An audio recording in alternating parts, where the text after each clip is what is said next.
Hello, my friends. Hope you're well. Today, I'm on location in Wilton today, filming a brand new interview and a brand new podcast with Andy from the Courtyard Marketplace. Hello, Andy.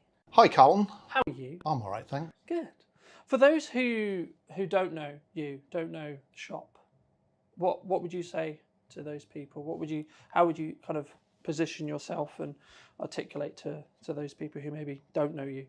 Well, basically, we're a artisan food shop with a eco theme and a refill eco station or eco refill station. We support lots of small producers throughout the UK, and our emphasis is on quality, not quantity. It's just about sourcing nice products for our customers to enjoy, and that's what we love. We just love finding different products. So you've been, we were talking a little bit before whilst I was setting up and such, and you've been established since 2016. Yeah. How did you get here? Because you weren't, from my understanding, you weren't here from 2016. So where did it kind of start? Well, it started with my daughter, Wendy, Okay. and her husband. They decided they wanted to set up a cafe called the Courtyard Cafe. I was then made redundant and took on the farm shop element of the cafe. And that's really where the marketplace started, from a small beginnings in the cafe.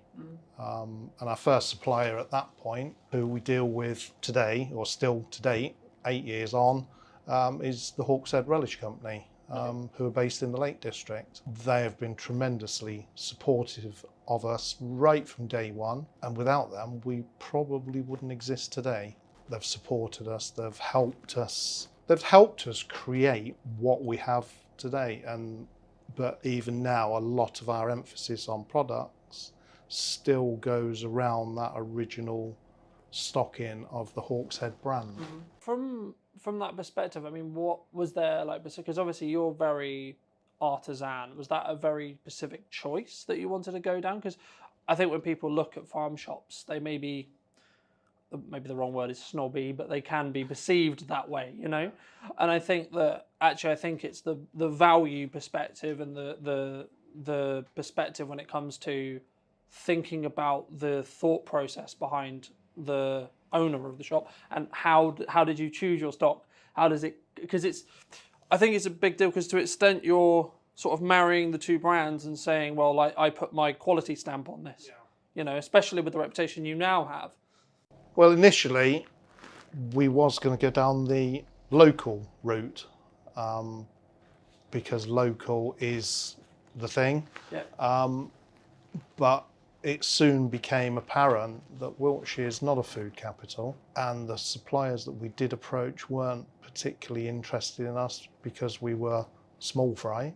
And that's why we approached Hawkshead, because we like their labelling, which is very simple and to the point, and the product just stands out. And then it's grown from there, really, is finding nice products from around the UK that fit the brief of good quality. They're going down the eco route. Great Taste Awards, that features a lot on a lot of our products, although it's not something that we specifically look out for. It just happens to be that a lot of our suppliers have won lots of awards, or the Great Taste Awards. So it's really grown from the Hawkshead side, but now we are far more than just a Hawkshead stockist. So now, fast forward to 2025, we do now have a lot more localish products. So we've got oil, the rapeseed oil from Shrewton, we've got local honey, we've got peanut butter, we've got a variety of things, but it could be Dorset, it could be Hampshire, Cornwall. So it's the whole spectrum, and we do try now to look at more local products, but it is still that thing of Wiltshire isn't a food capital. We're always on the lookout for something new, something different. That aligns and works, I think, is from what I've gathered from our conversations previously, and fits into what else you offer. Yeah, we won't put any old thing in. Yeah, we're not just going to be another supermarket stroke convenience store. We think about what we put in. We're not just going to put in something just because it's got to meet lots of criteria.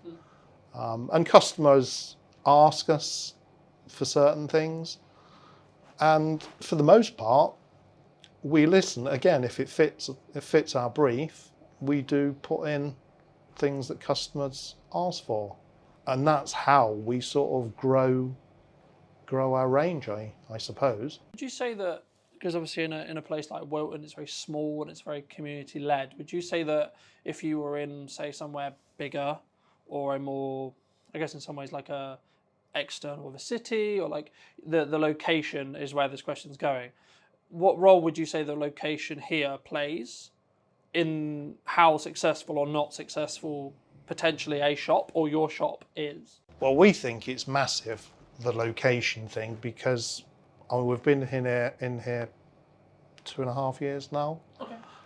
And we do feel that we're becoming part of the community. A key thing for us is customer service, being there for our customers. We have customers that come in just for a chat. Yes, we want people to buy things, but we're there for people if they just want to come in just for a chat. You wouldn't get that in your bigger shops. You wouldn't get that in a city centre, and that's why we love this location so much. And a lot of our customers now are becoming friends. So it's a whole social element as well. We're there. We like to think that we're there for our customers as much as anything, if that makes sense. No, I think that's really key, and I think it's about, for me anyway, it's about understanding where you sit in your community potentially. I mean, a lot of what I've built my business on, mostly Salisbury focused when I lived there, but now I'm living in Wilton more. Yeah. It's always about how can I, even not if there's a commercial benefit necessarily, but like how can I position myself as the go-to helper in what I do for the local area, right? So we've done Chalk Valley, for example, for 4 years now, if you count this year. Never made a penny off it, right? We've done a decent amount of the Salisbury events. Again, never made there's a few commercial transactions in there, but like very, very few. If you look at the kind of event portfolio as a whole, 95%, 85% is like free. In that respect, I think it's about the passion, and I think like a lot of the marketing strategies that you could use is leveraging that community goodwill to an extent. And I mean, how do you feel about doing that? Because I think there is that kind of question mark in some ways as well, because like it could be perceived as a bit manipulative or a bit like you're leveraging the community goodwill. But also I think that's how a community will thrive. I think that's how a town or a village or a city will be seen by a larger group, and that kind of community effort. And it's very kind of buzzword, like the community is a buzzword in marketing at the moment, about how do you build community around your organization, around your shop, around your business. I mean, how does one do that, would you say? I think for us, it's just about me and Wendy being us, and being open, being no frills, no sales gimmicks, just being us and ourselves, and I think that portrays a lot. And people do come in for the banter, for the people do thrive off of that, and people know that they can come in and not be bombarded with sales pitches. There's nothing devious about anything we do. It's all genuine. For me, it's your intention with it, right? I think sometimes when people throw the word community authenticity around, it's not authentic to them what they're doing. What they're doing is seeing a trend and potentially jumping on it and be like, oh, I need to have community in my business, I need to be authentic, etc.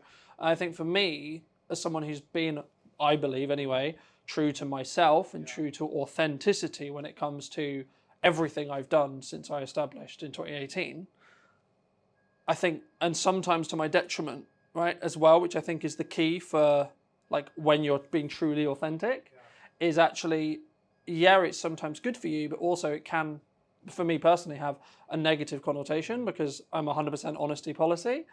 So, and sometimes I have been known to maybe say things in such a way that could ruffle some feathers, right? And I think, and it kind of leads on, I guess, to the question of, because everyone has a level of maybe a misunderstanding or burn a relationship, maybe not from their perspective, like they wanted that to happen, but that's the kind of nature of what ended up happening. How did you handle that? How do you deal with that, like personally, as either you personally or as a business? How do you sort of navigate that when it happens? Because I think it's natural in business, right? Well, it is sometimes, unfortunately. I mean, I didn't even know community was a trend in that sense because we just do what we do.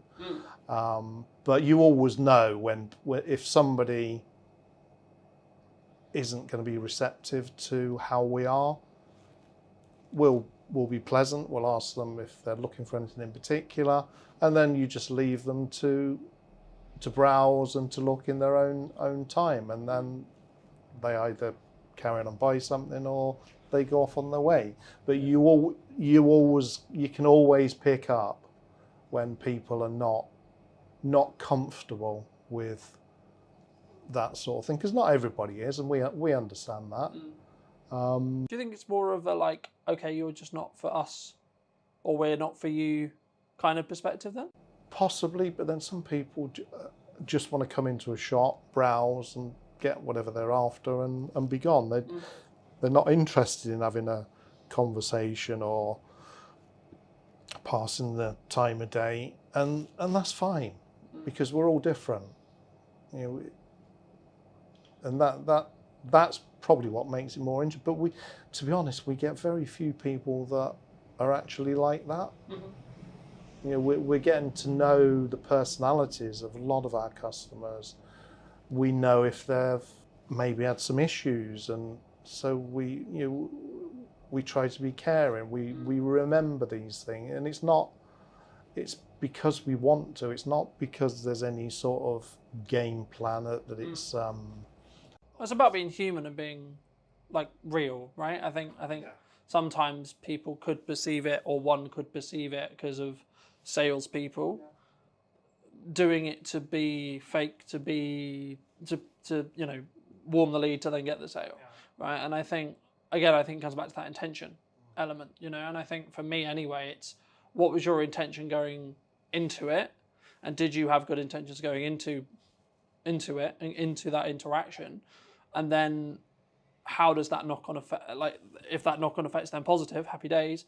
If it's then potentially negative, could you reflect on maybe how, or just take it as, okay, actually maybe they're not for us, in that respect. For me personally, and I have had that with clients, I've had that with ex-clients, I've had that with potential clients, etc. I mean, you obviously operated through COVID, which was going to be my next question about like how, and it's kind of more of a diversification question related to like how do you, because you could look at it at like what happens when something like COVID happens, or what happens when things aren't, as we were discussing when I was setting up, things aren't doing as well as you would want them to, right? We're always in a position where hopefully things are good, but we had room for more. And I think it's about the difference between two businesses will be the ones that go, okay, we can sort of see what's happening and we can see what's coming if we don't act. What have you done? Is there things you've like pivoted or adapted and now offer that I think would make you either unique or has allowed you to sort of weather those storms?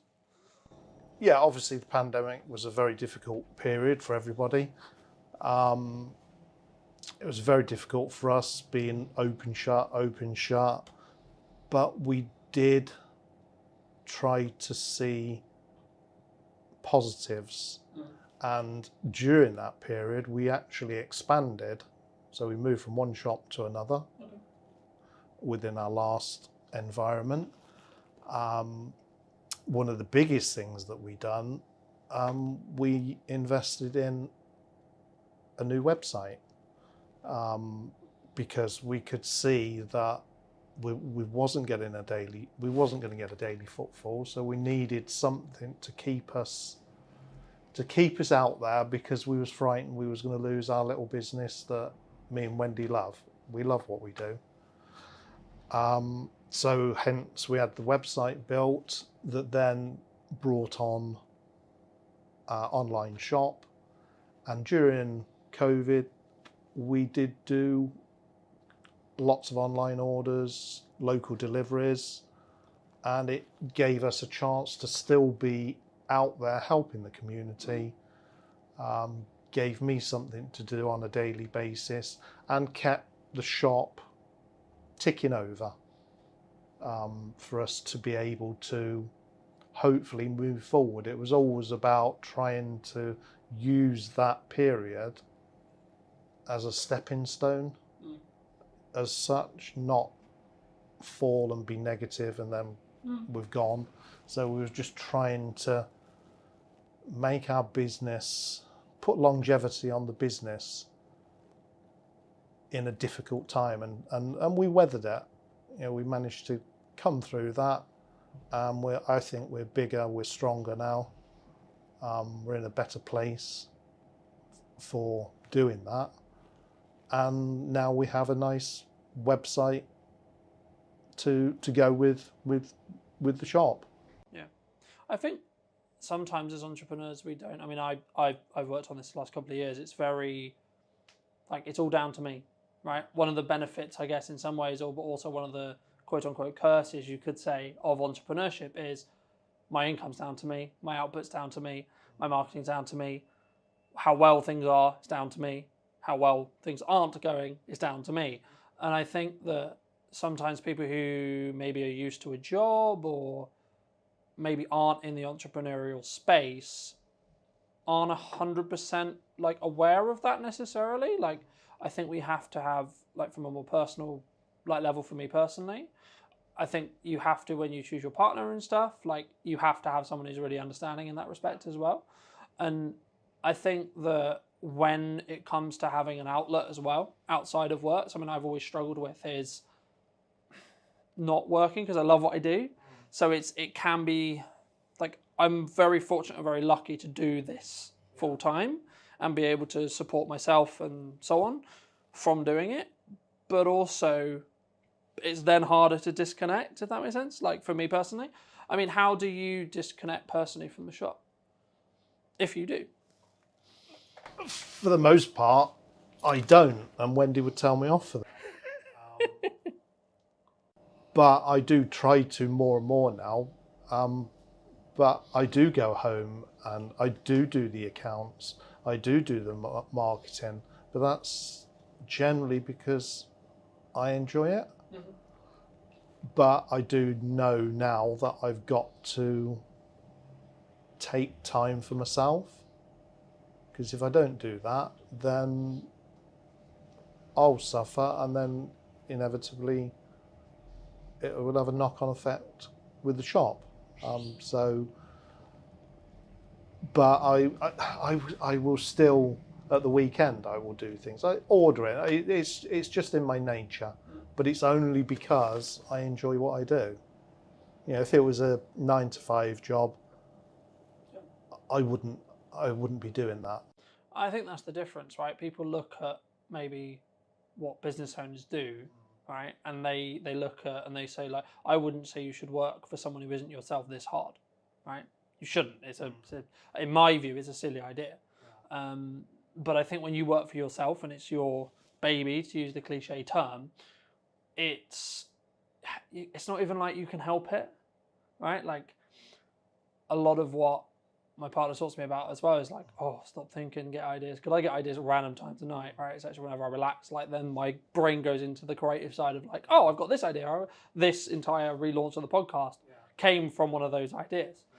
But I think that for me, I mean, we have a shared, would it be fair to say shared passion for wildlife, I guess?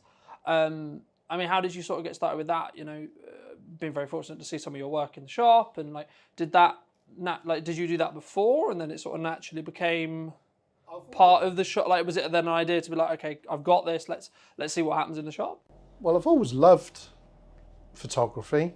I've always taken photos. I've never classed myself as a photographer, and I probably would never do that because I don't think I am. But I do like taking nice photos. And then Wendy one day said, why don't I just turn some of my photographs into cards? And I sort of, not laugh, but I don't see my work as being, I'm too self-critical basically. But she said, no, let's do it. So we did. We turned a small selection into cards, and I've been really surprised at how well they've been received. I get people come in now specifically for my cards. I try now to put this into my social life where I'll go off and have a little photography session within the view of, oh, they would make nice cards. So it has turned on its head in a way that I never thought possible, because I've never classed myself as creative or anything like that. I mean, now Wendy has decided to label herself creative director. Where it's come from, I don't know. It's not too far from the truth. That's how she is. So we'll give her that one. But she loves doing that. So and a lot of her creativity probably feeds down into me now. Where with the cards, I do think about what I'm taking pictures of. Oh, that would make a nice card. Or somebody asked me the other week to take a picture of one of the churches and turn. So again, it's that listening to customers and people do love them, and that's been the nice surprise. I've even been asked for my autograph twice, which Wendy thought was highly amusing. She thought they was being sarcastic, but they was actually being truthful. So 2 people I had to sign my cards because I mean, a lot of people, when I say, oh, those are my cards over there. Are they? You done those? And it's almost a disbelief that I've done them. But it's nice. It's nice for people to take them away, and it gives me a little buzz. I also think it's a nice place to escape, you could say, to step away, to reflect on like where the shop is or like where the business is, and I think that's where you get those creative ideas, and that's why I think it's important. And I think, you know, for me, I think a lot of it comes from having that permission myself to say, actually, I can step away. You know, we were talking a bit as I was setting up as well about, you know, having phases, right? At the moment, this week is very busy in the respect to it's podcast launch week. I'm doing a lot of podcasts, etc. But then next week, I'm back with clients again. You know, that was deliberately pre-scheduled to be this way. But then also I've got other weeks where there won't be a lot necessarily going on. There will just be, I have this edit to do. I'm waiting on approval, etc. So I think sometimes people look at the really busy weeks for a business owner and think, oh, he's going to burn out. Oh, he's going to do this. And I think for me, not to say that it comes to a place of care, of course, right? But I think for me, it's the personal balance has to be yours. I don't think it's a situation where where someone else can say unless they're really close to you and they can see the signs. But like even then, I think you have to have that permission and you need to sort of work that through yourself, in my view. And I think for me, I think having an outlet like wildlife, like photography, etc., especially if you don't do it as a job, and if you do, have a different set of expectations when you're doing it for fun, when you're not doing it professionally or commercially. And I think it just gives you that space, right? And I think it gives you that space to come up with new ideas. It gives you that space to actually like fuel the growth as well, like especially if you're growth minded. And in the first couple of years of my business, I didn't look at it that way, and it's been interesting to see how my perspective has changed there. I mean, have you, from an overarching thought process in like the goal of where the shop was when you started in 2016 to now, like is it where you wanted it to be, like in the respect to like this was the vision and you've hit that vision, or not, or has that vision sort of tweaked and changed? I think our vision constantly moves as we go from one week to the next, to be honest. We don't set ourselves goals. Maybe we should. It's not all fun and games. I mean, when Wendy makes me laugh constantly, but it isn't all fun and games as much as we'd like it to be. I mean, cash flow is always a problem, you know, but this is a problem that all independent businesses struggle with. I think it's harder for a stock related business, right? It's a struggle for every business potentially, yes, but it's easier for me to balance because I don't have to then buy stock to make money, right? I have to just focus on marketing more and then showing up and doing a good job, pretty much. So how do you, I've always been curious how you balance cash and stock as a business. For me, it's become a massive learning curve since we came into this shop. It's been massive, and I wasn't prepared for how big a problem it could be. But now, basically, we just have to, like everybody else, I suppose, watch what you spend. If somebody initially when we set this up, we had it nicely stocked, and as soon as we run out of 2 or 3 things, we'd be on it, restock. But the trouble is with the restocking, you always have minimum orders. Yeah. With every little supplier, there's always a minimum order. Yeah. So you would then make up another minimum order to get in some stock that we'd sold out of. I've now learned that that's not really the way forward. And basically, if we haven't got it, we haven't got it until we're in a position to reorder. So, and that's most of our customers are fine with that.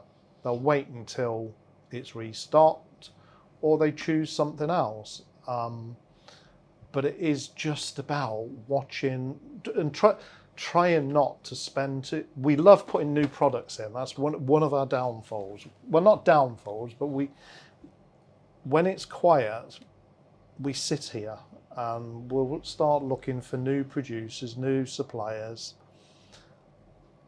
and we think, oh, that's great, that'll work. You know, that'd be nice. Our customers will love that. And then you put in new products, but the problem is you're in a quiet period, so there's no money coming in. If there's no money coming in, you've still got to pay your bills. The bills don't go away. You've still got to pay your rent. You've still got to pay for the stock that's on the shelf. Yeah. So now we have stepped away from doing that, and hopefully that is now going to transpire into us being a bit more on top of this cash flow issue. It's always going to crop up. I've realised that there's going to be peaks and troughs. I think it's something you have to like that's one of the skills of being a business owner, in my view, right? Is that constant money management, that constant like aware of where you are, and then developing strategies to deal with either the surplus and then how to use it to grow, or actually having then getting to the point of a surplus where you're actually fine for 4 months or 6 months or so on, you know. And I think sometimes you have to make personal sacrifices yourself to get the money into the business there, because if you are wrongly or rightly potentially taking money out of the business, then you are potentially hurting the business's growth or its sustainability as a whole. But I mean, you've done quite a bit that has removed, like, is another revenue, a set of revenue streams as well, that I know you wanted to talk about today. So I mean, how did you sort of go about the hampers? How did you sort of work with Airbnbs and work with Piccolo down the street, etc.? I mean, did that sort of come as an idea? Like, how did that sort of go? Yeah, the Piccolo thing, that came from Lou, the owner of Piccolo. In the past, they've given flowers and bottles of Prosecco to people that buy a new house, and she had this idea of us making up some sort of hamper bag. And that's what we do now. We make up a little hamper bag for all the people buying their new house. So they're given the keys, given one of our bags, but within the bag is lots of little goodies that, because moving in is a stressful time, you don't want to be looking for a vase for flowers. You don't want to be looking for champagne flutes for your Prosecco. You're unboxing, you're getting stressed. So a lot of thought goes into what we put in our little bags. It's just things that they can nibble on, can have a drink, have a snack, sit down, have a cup of tea and a biscuit, just to see them through those couple of days. And it really works. We've had a lot of good feedback, and they love that little extra touch. Obviously, it's an extra touch by Piccolo, but for the benefit of us.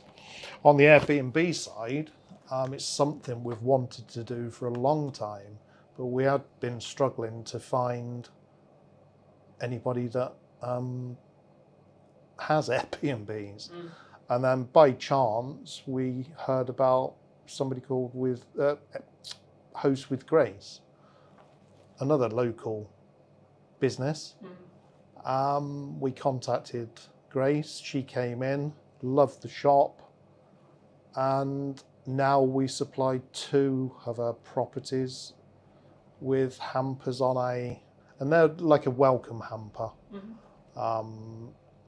So welcome the guests. Grace gives us a brief, gives us a budget, and we tailor it accordingly to the clients that she's got coming in.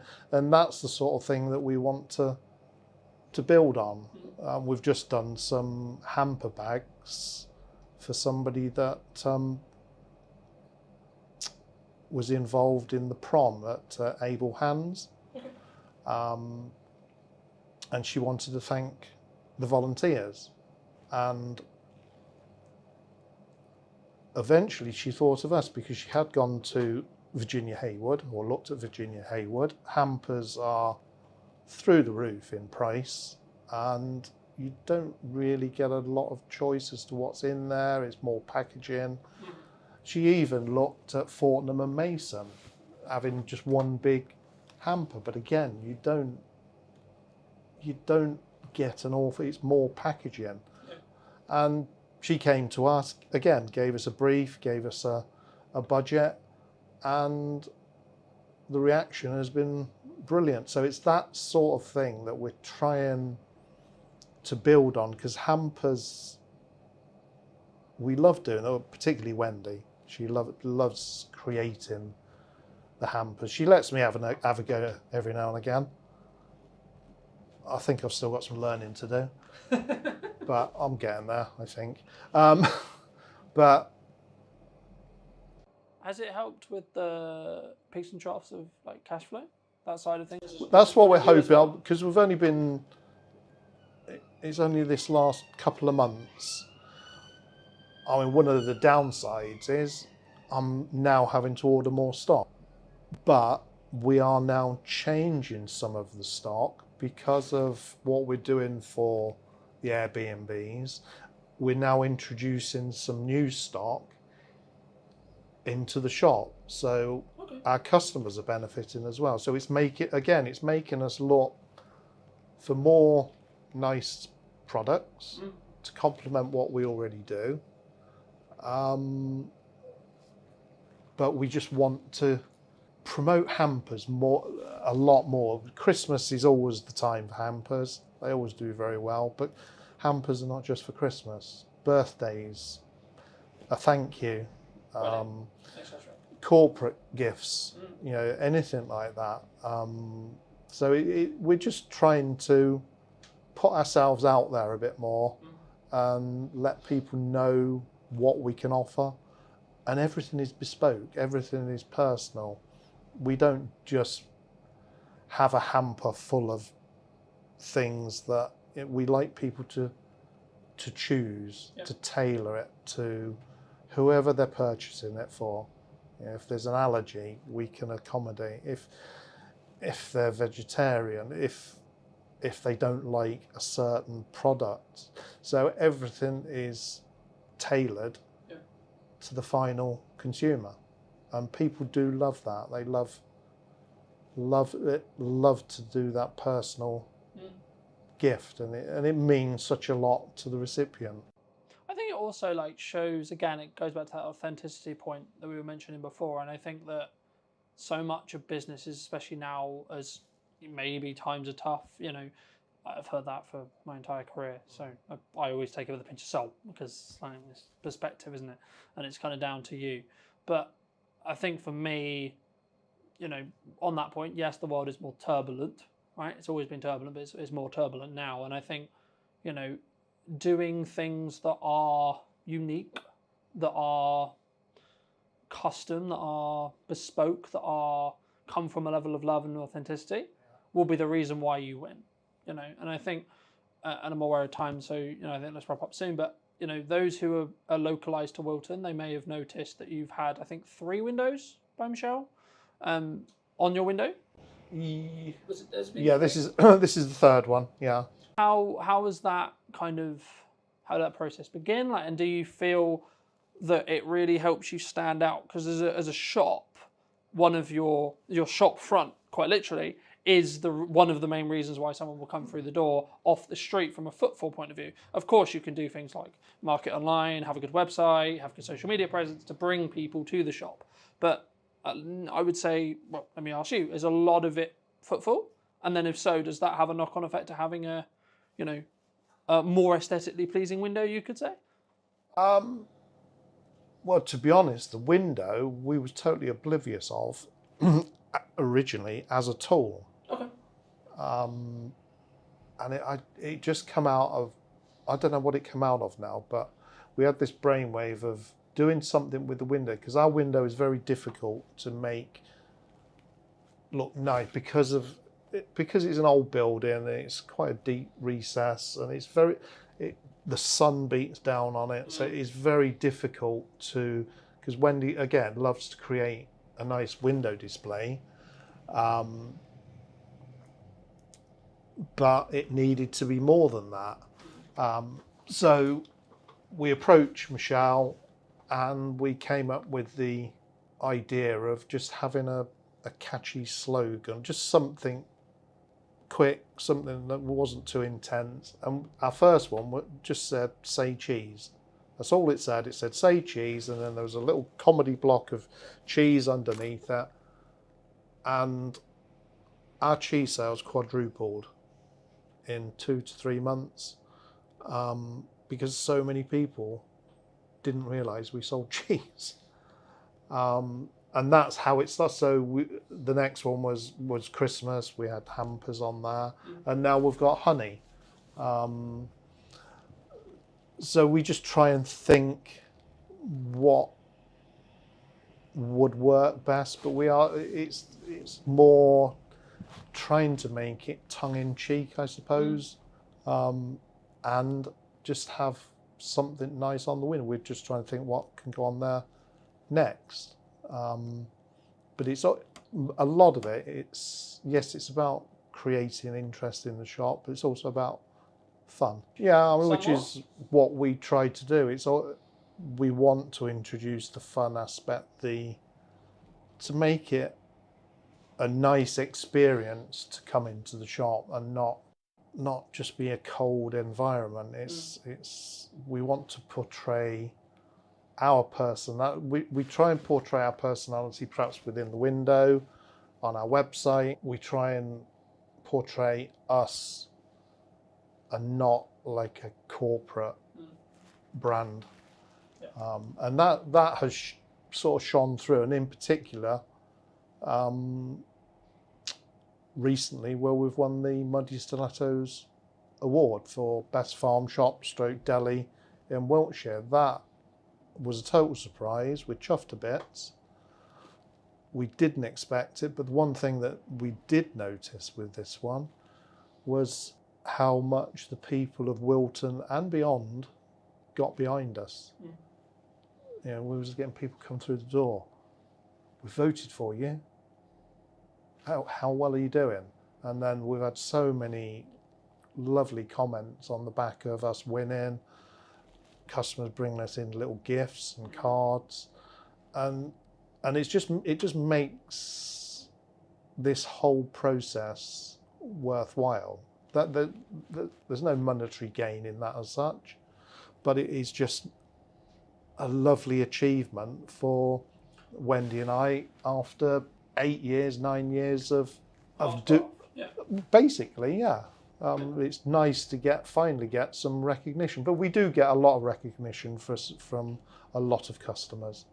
And I think again, it kind of builds on that world of community building. It builds on the world of authenticity. It builds on the world of that kind of tongue-in-cheek element that we were talking about with the window. And I think so much of business community, it can be quite salesy, can be quite, in that respect. And hopefully with what I do with my content, it isn't just corporate. Yes, I can serve corporates. Yes, I can serve small business. Yes, I can serve medium-sized business. But hopefully it's perceived in such a way where it's not like just corporate. And I think for me, that's the key to any business that maybe you're listening to this, who's maybe on harder times, you could say, is, get your own personal brand or get your own personality across. And I think being more people-led, because one of the USPs you could say of like a small business is the fact that we are people and that we are people-driven in the respect to like we will go the extra mile for our clients, we will go the extra mile for our customers.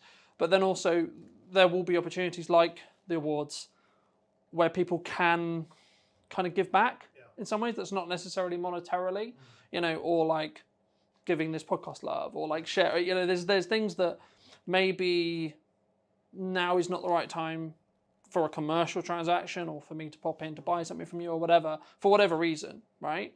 But actually there's other things that the community can do to support you outside of that. And I think that's really nice. And I think that's something which hopefully more businesses will try and do.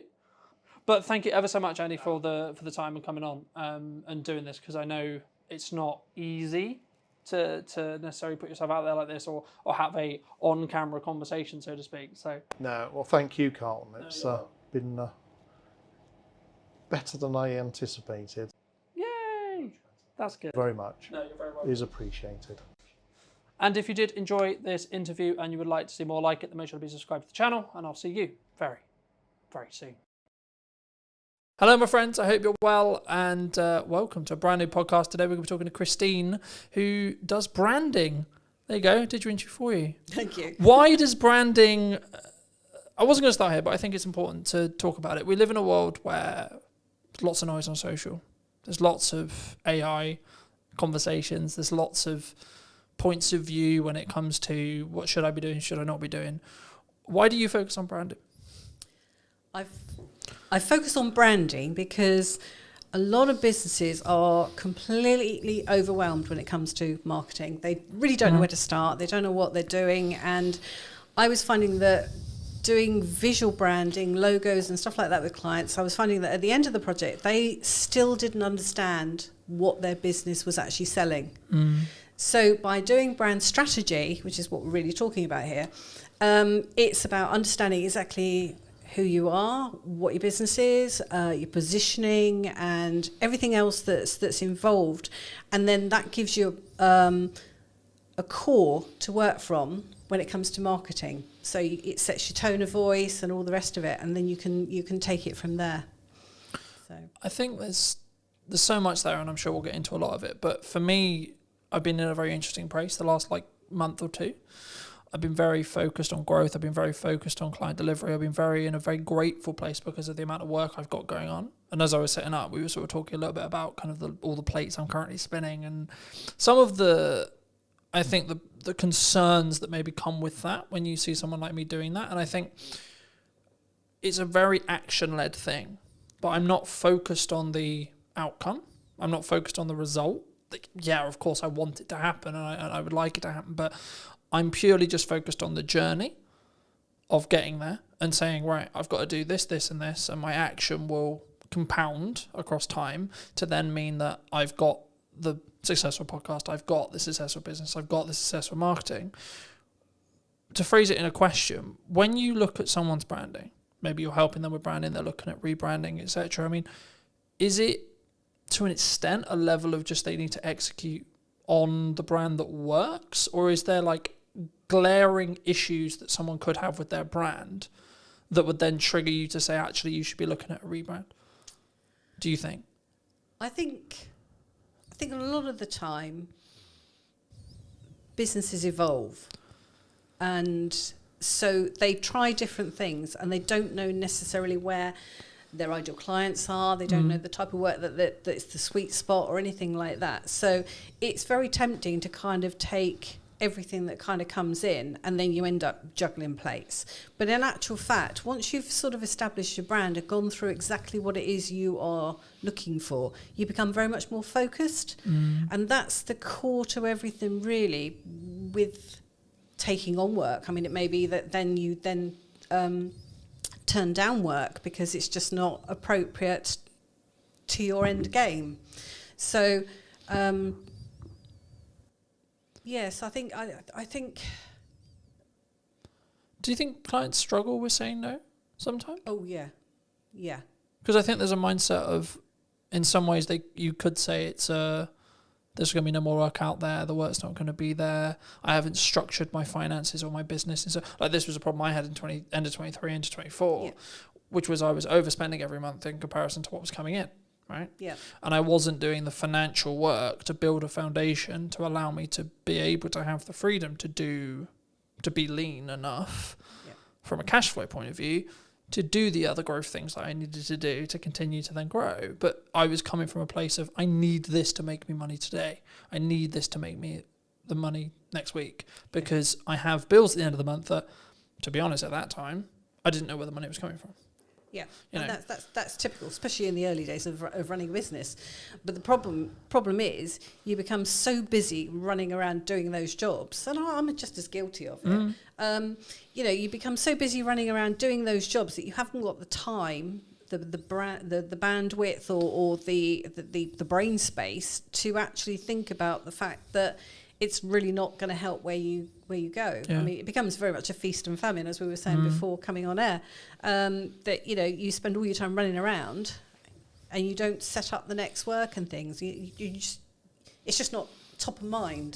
And I think that's one of the key things about setting down exactly where you want to be, the type of clients you want to be working for, your position in the marketplace, etc., etc.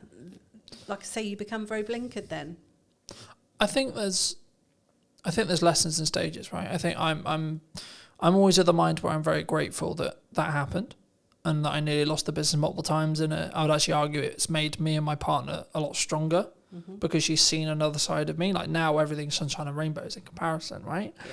But I think for me, it gave me a real reality check, because I'm sure some who know me would be like, oh, Colin's very egotistical. He's very, he thinks he's the bee's knees kind of thing.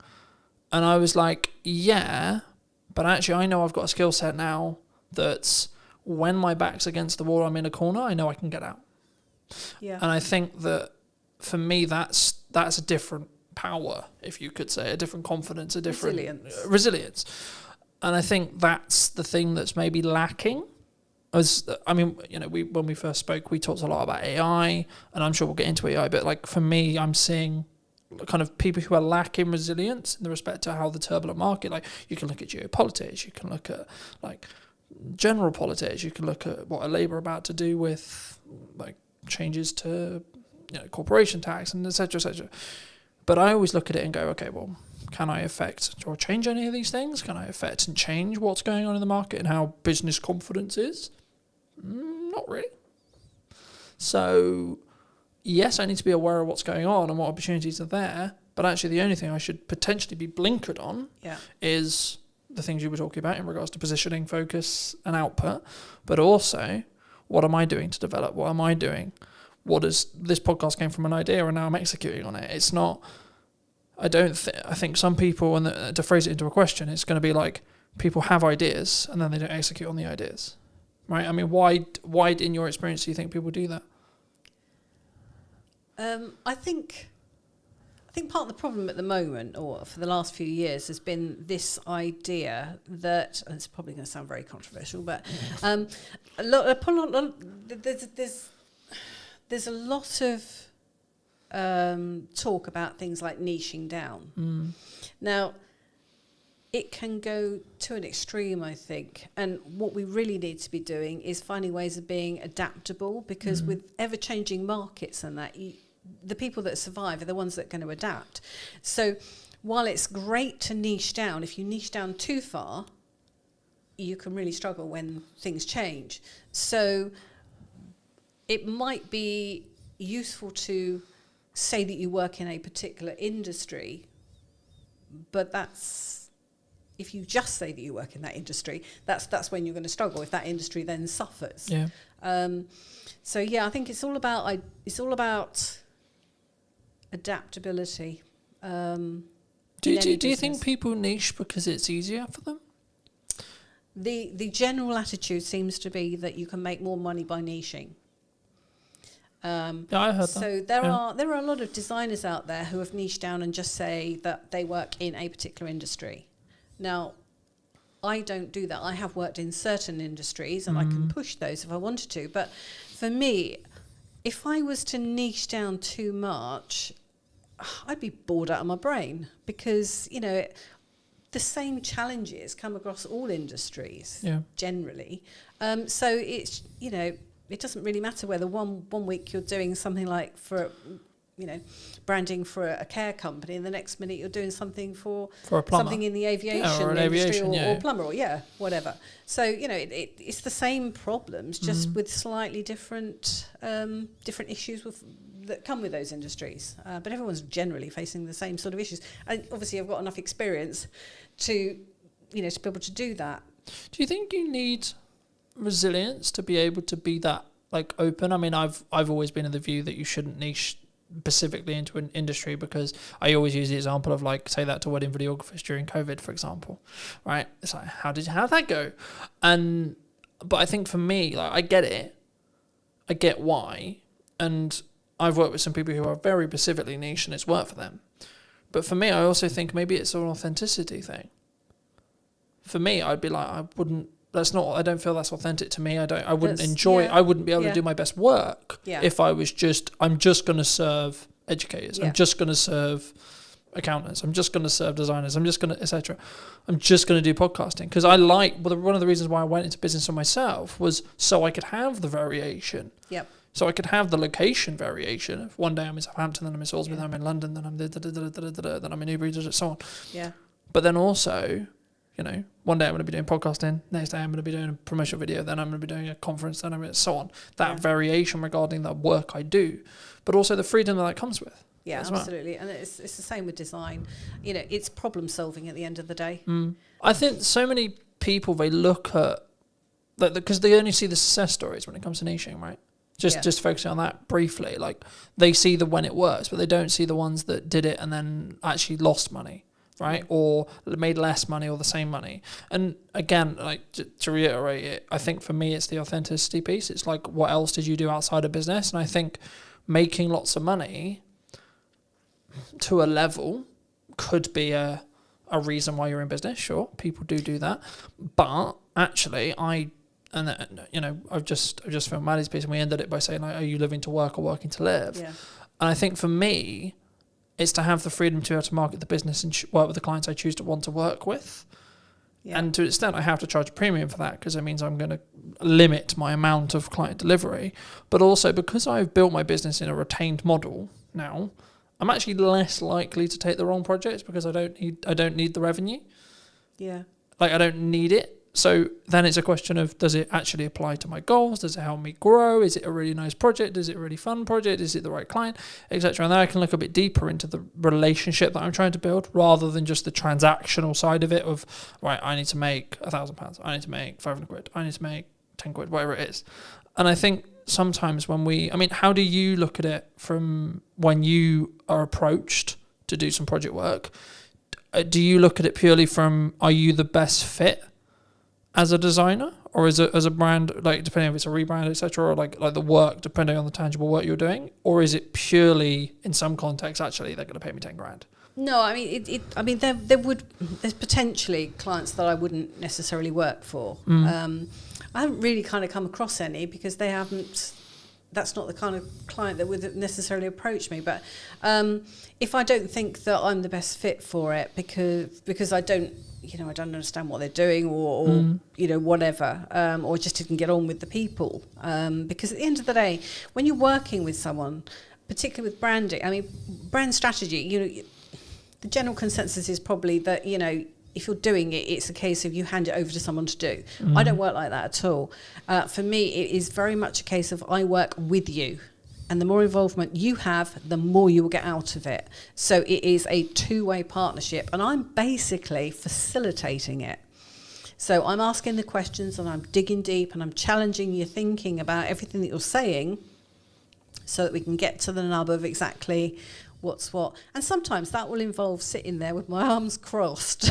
I've done this before, where I'm not getting anything from someone. So it's a case of, actually, sell me what you're saying because I don't get it, and almost being slightly aggressive, defensive sort of thing. But it's a way of kind of getting them on the back foot to then get into the nuggets of what's what. Now that's a just one-off example, but that's not normal. But I'd like to come back to what you were saying about the type of work that you were doing, because to a certain degree that's niching in a way in that you're choosing your market sector. So some people would say that that's niching, but it's really just deciding what your position is in the marketplace and who it is you want to work for. I think it's about, like, there's a lot of conversation at the moment about, especially from like Alex Hormozy and others like that, talking about the model of your business, right? Yeah. And I think for me, one of the things I may have got wrong in my early career was not understanding a sustainable model.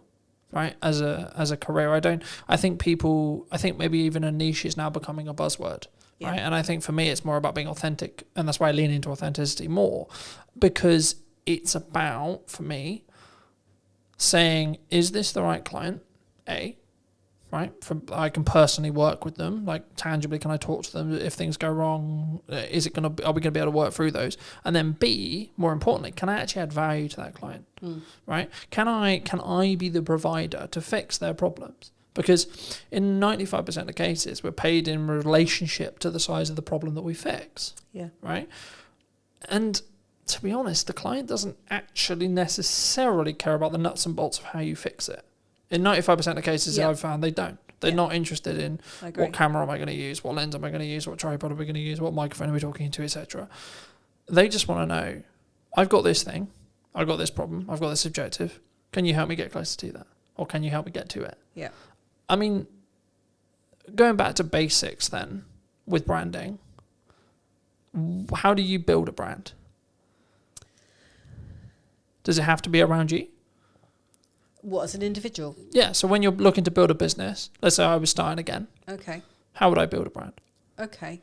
Well, we do use a framework generally to to establish the core values and positioning and all the rest of it. If you're, I mean, it's one of those things where, what do you want to do with the business? That's where we've got to start, really. What do you want to do with the business? Where do you want it to go? Do you want it just to be you? Because that's the key thing. If it's just going to be, is that looking tangibly at, like, do you want to exit? Do you want to sell? Like, etc. Are you going to have staff? All that sort of thing. Where do you want to be in 5 years' time? Where do you want to be in 10 years' time? Because if you're looking to build an empire or an agency or something like that where you've got staff, there's no point building a personal brand. Well, there is a point, but do you know what I mean? The business cannot be your personal brand, because going forward, that's not going to work. You've got to build a business brand. Mm-hmm. Do you see what I mean? Yeah. Because your staff are going to have to come under that brand. So do you think people worry about scalability? Because what you talk about there is scalability. Do you think people worry about scalability too much? Because I would argue, like, depending on how you look at it, your personal brand is either infinitely scalable or not scalable in any way, depending on your mindset around it. So the one thing I'll never be able to outsource is me sat here in front of you today, because I need to be involved in the content. Sure. Right? Sure. So in that respect, it's not scalable. But the more content I have, it's infinitely scalable. It is, but what I'm saying is, it's how you then put that out. Do you put it out as you, or do you put it out as the business? Mm-hmm. Do you have a business name, like I do, separate to the to my own brand, like me? You know, because if you are going to have staff, you cannot just rely on your personal brand. I mean, I remember years ago I went to an interview with somebody whose attitude was very much, well, I'm the face of the brand. Which was fine, but it just meant that he couldn't have a sales guy go out on his behalf, because that wasn't the face of the brand. Do you think that can transition though? Do you think, like, when a business starts, it's very founder-led, let's say? Yeah. Right? So in my case, it's 100% founder-led, right? When you have a discovery call, you're talking to me. I show up on set, you're talking to me, you're working with me. When we do the strategy meeting, it's me. When you're doing the post-editing, it's me. But if I choose to, right? One of the main visions that I had was, let's scale it. I think they can work simultaneously. It depends where in the growth process you actually come in with this, really, doesn't it? I mean, yes, if it's at the very start of a business, but what I'm saying is those are the questions that we ask for going forward. Because if you are going to stay as a freelancer or as a solopreneur, whatever, then build your personal brand, because that's probably got more equity long term than your business. But do you think that's Do you think clients and consumers are more open to connecting with people's personal brands than company brands then? Because I've found personally, looking at like the corporate side of the world, that even corporates are now like driving out saying, who can we put maybe in the C-suite, or like who can we put out that is the personal brand for the corporation? So I think it's because I remember listening to a couple of years, about 2 years ago now, and it's kind of transitioned as well into 25 as well, where corporate trust is at an all-time low. I don't know if that's still true now, but it definitely was a couple of years ago. And I think part of the reason is because they stopped being personal. Yeah. They stopped having this. You stopped knowing the salespeople. You stopped knowing the business owner. Yeah. You stopped knowing the person that was behind it, and it became very. And that was kind of the transition into AI as well, because it became very just about profit and about ROI and about, like, how can we leverage this and how can we be as efficient as humanly possible? And humans aren't efficient by proxy. We're not robots, right? No. But I guess to phrase it into a question, I mean, do you think that looking at the larger scale, or maybe with the corporate world, because like our unique selling proposition to smaller business owners is we can be personal, we can be me, right? Because that's what we sell. That's we're not scalable by proxy, by deliberate. Do you think corporates should be looking at personalising their business brands? What happens when the person leaves? If it's a person, if they've moved company, then what? What is that person putting out? Are they putting out stuff that's on brand with the company's policies, or are they putting out stuff that's completely random, and at odds with it? It's difficult, isn't it? Yeah, it's a difficult one. You Yeah, know, I think it's a difficult one. there's pros and cons. I think there's risks like anything when it Yeah. comes to that. But I think, you know, that maybe the medium-sized companies that may be listening to this, or the larger companies that listen to this, I think you have to make that decision, and then you have to commit to it for a period of time. Yeah. And to an extent, you are potentially risking, and that's why I sort of lean towards C-suite, because they're less likely, they're more committed to the company that they're in because they're C-suite. But actually, I would say, okay, well, let me pivot the question differently. If you're an employee or someone who's entrepreneurial minded or starting out, then should you just focus on personal brand? Do you think? I don't think you should ever just focus on personal brand. I mean, Or can you run them side by side? Yeah. Because people know I'm Colton from Brunton Media, but they'll probably know Colton more than they'll know Brunton Media. Yeah, I think you should run the two. I mean, that's what I would do with various clients is run the two. So you have stuff that's a bit more key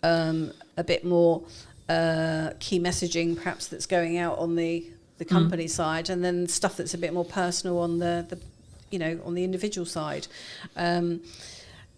And then the two, there's no reason why the two can't work together. But I mean, I think going back to what you were saying about sort of staff and that, you've only got to look at what's happened with the BBC recently, where you've got employees that are putting out stuff that the BBC haven't agreed with. So, you know, that can become part of your brand strategy, that because staff do need to know where the rules and regulations kind of are with it. So, you know, that can be included in your brand strategy as to how your staff behave when it comes to things like social media, as well as, you know, how they behave with customers and how they look and behave on premises, etc., etc. So, yeah, the whole thing kind of ties up staff, because staff at the end of the day can be biggest advocates. Yeah. No, I agree. I think that's quite a cautious line, though, from an employer point of view, like as someone who's been employed, where I won't say their name, but that I was employed, and the social media policy was basically, you can't, which I get and I'm completely cool with, you can't name us in any way, you can't talk about us, etc., which I get, but that's kind of the line I would draw, because I think the issue can come is when you're saying to someone who works for you part-time or works for you full-time, you're then saying, you can't post on social media full stop, right? I think that's when the concern is for a lot of people, because I think they would be like, well, from like a civil to liberty point of view, it's like, well, no, you can't control that. But not even there. It's actually like you're now bleeding into my personal life, and like you're stopping me from developing like a potential side hustle or like a business on the side, etc. And I think, from my view at least, a employer needs to be quite cautious with how they, like, I get it from a PR point of view, I get it, I do.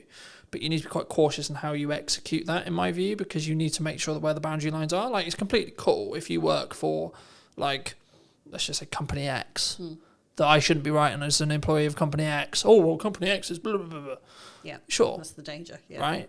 But if I've got an opinion or I want to talk about something that's completely irrelated of Company X, why shouldn't I be able to put that on social? And that's why I think the kind of the to and fro and having the and treating people like adults, right? And having the adult conversation. And it's not about like, you must follow your contract necessarily all the time. It's actually, people are going to make mistakes, right? And that's kind of leading into my next question, which is going to be like, we can have the brand strategy to the T, but what if I want to do something that's not on that? When it comes to marketing and output, do you think I shouldn't? Brand strategy is really guidelines more than rules and regulations. So, you know, should I post about my dog, for example? Depends whether it has any relevance, I suppose. Or and whether it's a nice dog. Or, you know, I've referenced when I'm not in a relationship in content before. Now I'm in a relationship, I've referenced that dynamic, right? Yeah. But my partner's not wanted to be as public as me, so I don't use her name. Right, it's got nothing to do with the fact that like she's not cool with being on it. It's just respect out of her, and saying, well, okay, well she's not as a public person as me, and that's cool. But I can still talk about the dichotomy between how I balance a business and I balance a relationship, and the how my thoughts have changed across time. But that isn't specifically business related. It's not like, what's the ROI on that? You know, if you're just going back to the ROI thing again, it's like, well, what's the ROI on that conversation?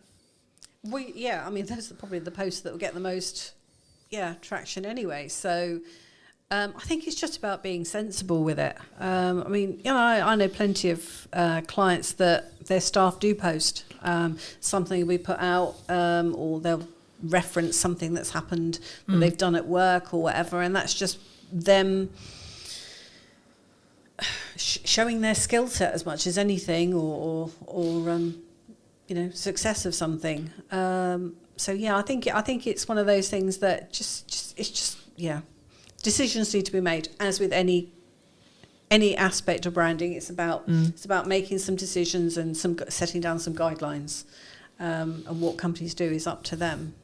But, I think to an extent it is about looking at risk and reducing risk in some ways, but also having the understanding and compassion that by putting a person in a box for the wrong person, that might mean you push them away from working for you, or etc.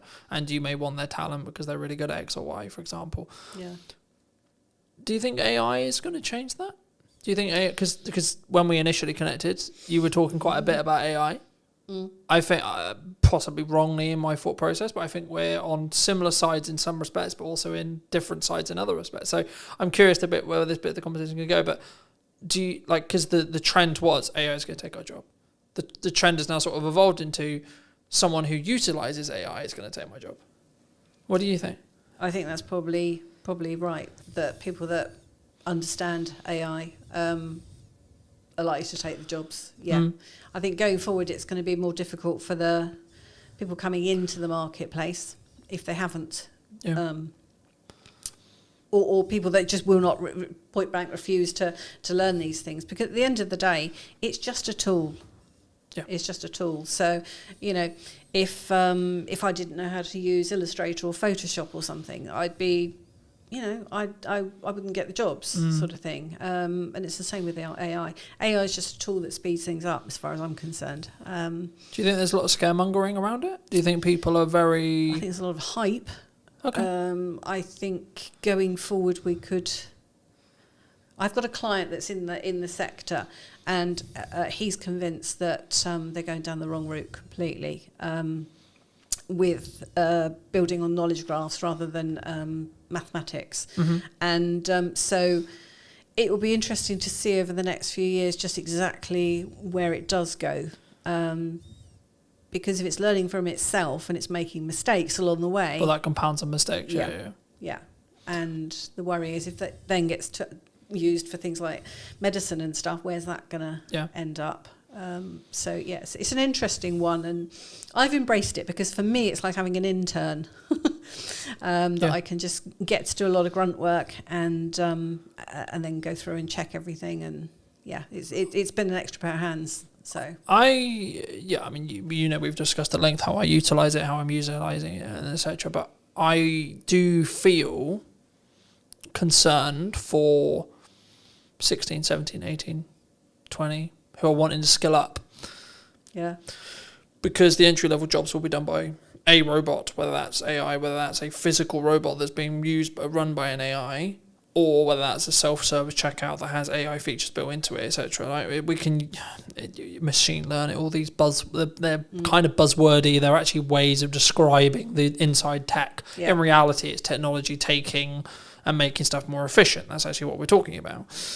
The concern, in some ways, but then the other side of it is like actually the opportunity. Because like if you're 18, 19, 20 and you become really good and really efficient with utilizing AI tools, then you'll be able to jump ranks that like you wouldn't be able to. So I think there's, I'm curious to see where it's going to be. Like you, I'm very curious to see where it's going to be in the next couple of years. I wouldn't say to anyone listening as well, don't utilize it for everything. Yeah. The analogy I've started using now is use it to sharpen your knife. Yeah. And then still use the knife yourself. Yeah. In the same way you wouldn't use a hammer to put up a set of shelves. Yeah. You use a screwdriver. You need to know how to do the process that you're getting it to do. But also there's a cognitive side of it as well, which has been discussed a bit, but not as much. If you're using AI to do your thinking for you, you'll be ceased to be able to think. Yeah, exactly. Which for me isn't too much of an issue because I use it to do the stuff I already know how to do. Exactly. And then I can then think about the larger scope stuff. Yeah.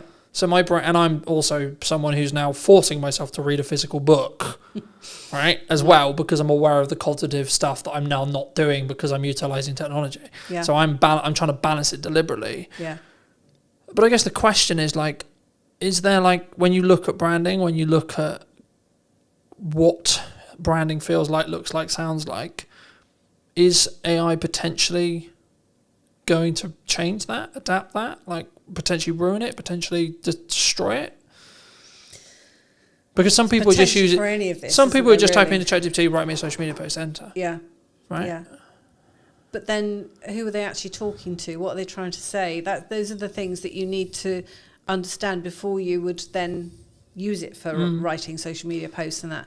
I mean, it's a shame that they are focusing on the creative side of things rather than, what we really need, which is care workers and bots that can look after elderly in their own homes and stuff as a support and a companion and a safety line and all the rest of it. But we're not anywhere near that, because that involves a whole plethora of abilities that AI just hasn't got and is way off. Needs to be able to empathise, etc., etc. Yeah.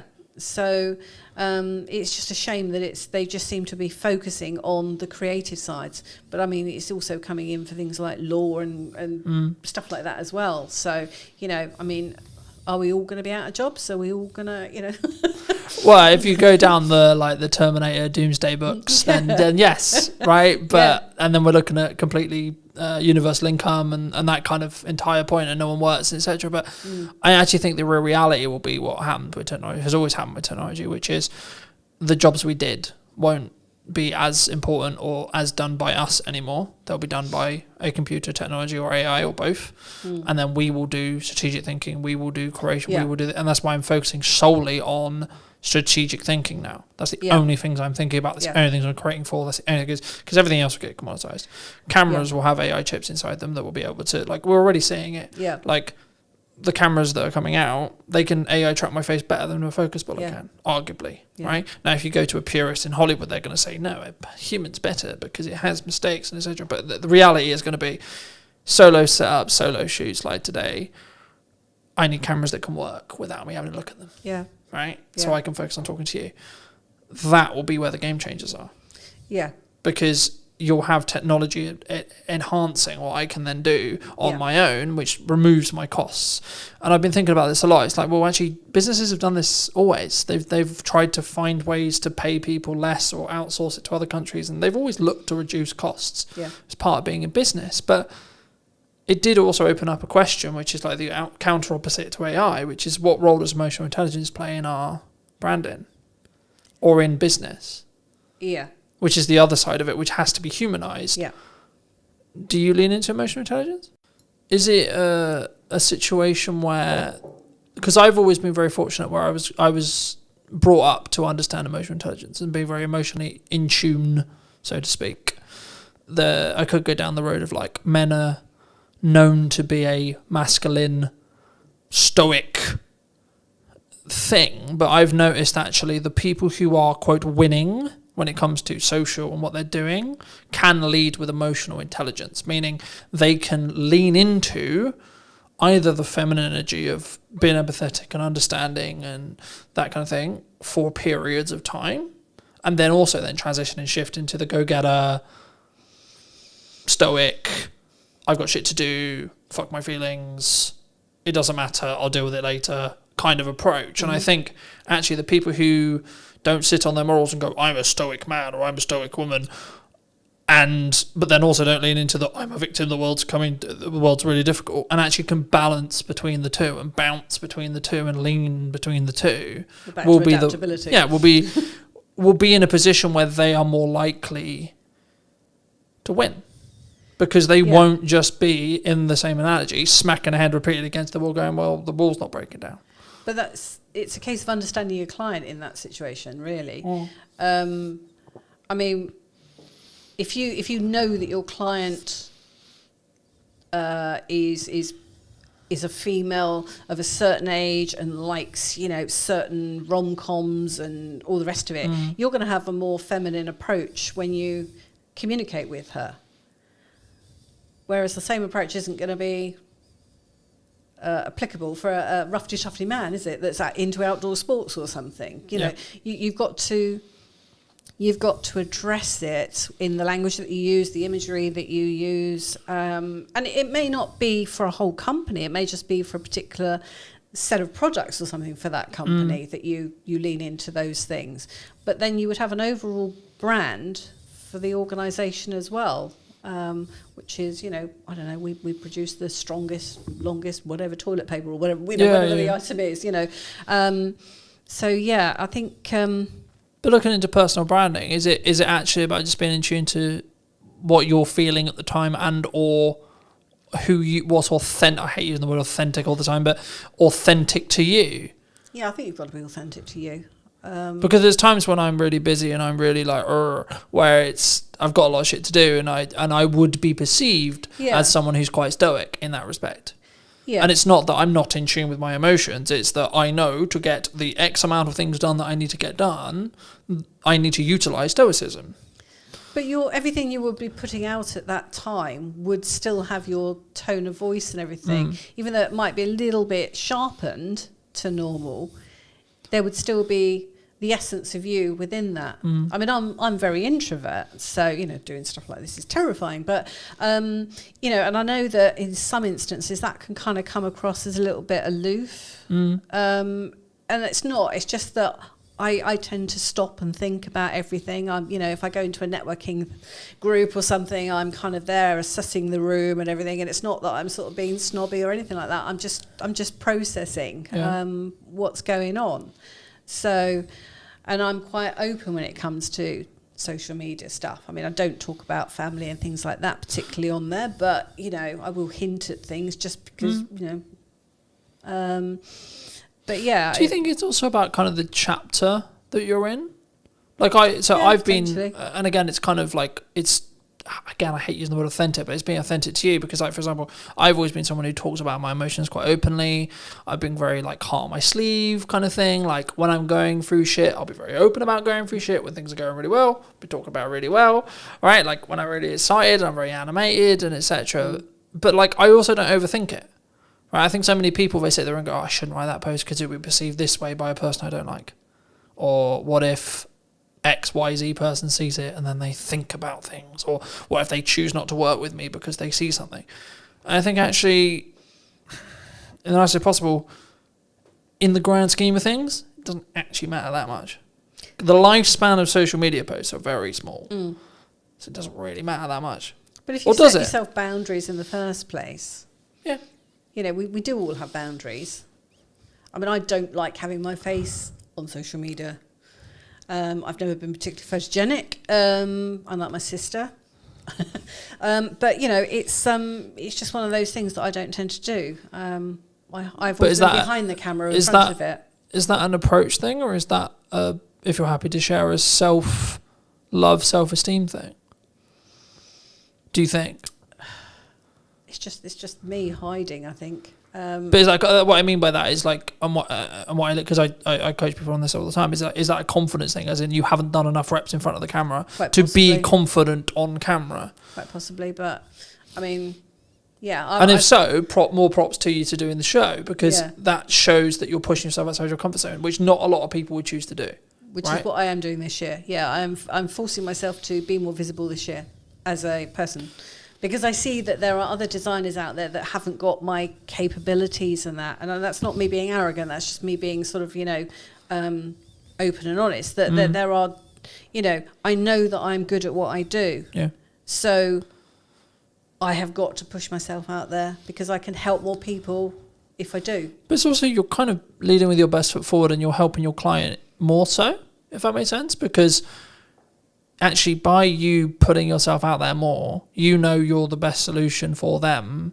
And by you doing that more, you're doing them a favour by ensuring that they can see you. Yeah. And not being, quote unquote, it's not to diss anyone else. It's just, we might synergise better. Yeah. Right? It's not like tangibly you're better. Because this is the thing that people don't understand about value. I think this misconception sometimes. It's like, Colin, you post 14 times a day. I'm like, okay, don't watch it if you don't want to. Yeah. Like, I'm putting out stuff that will be perceived valuable by a certain set of people. Yeah. Happy days. Yeah. If you don't think it's valuable, there's plenty of other content you can watch that has Yeah. nothing to do with me. Yeah. Right? And that's why, especially in an interest-based graph rather than a social-based graph, to go a bit technical, that's why just posting for the sake of posting, not just for the sake of posting, but like get out of your own head and just do it, will always win for you. Because your output will then be your input in 3 months. Yeah. 6 months, 12 months, Yeah. depending on what as long as you lead with value. Yeah. It's not about me going, I sell video.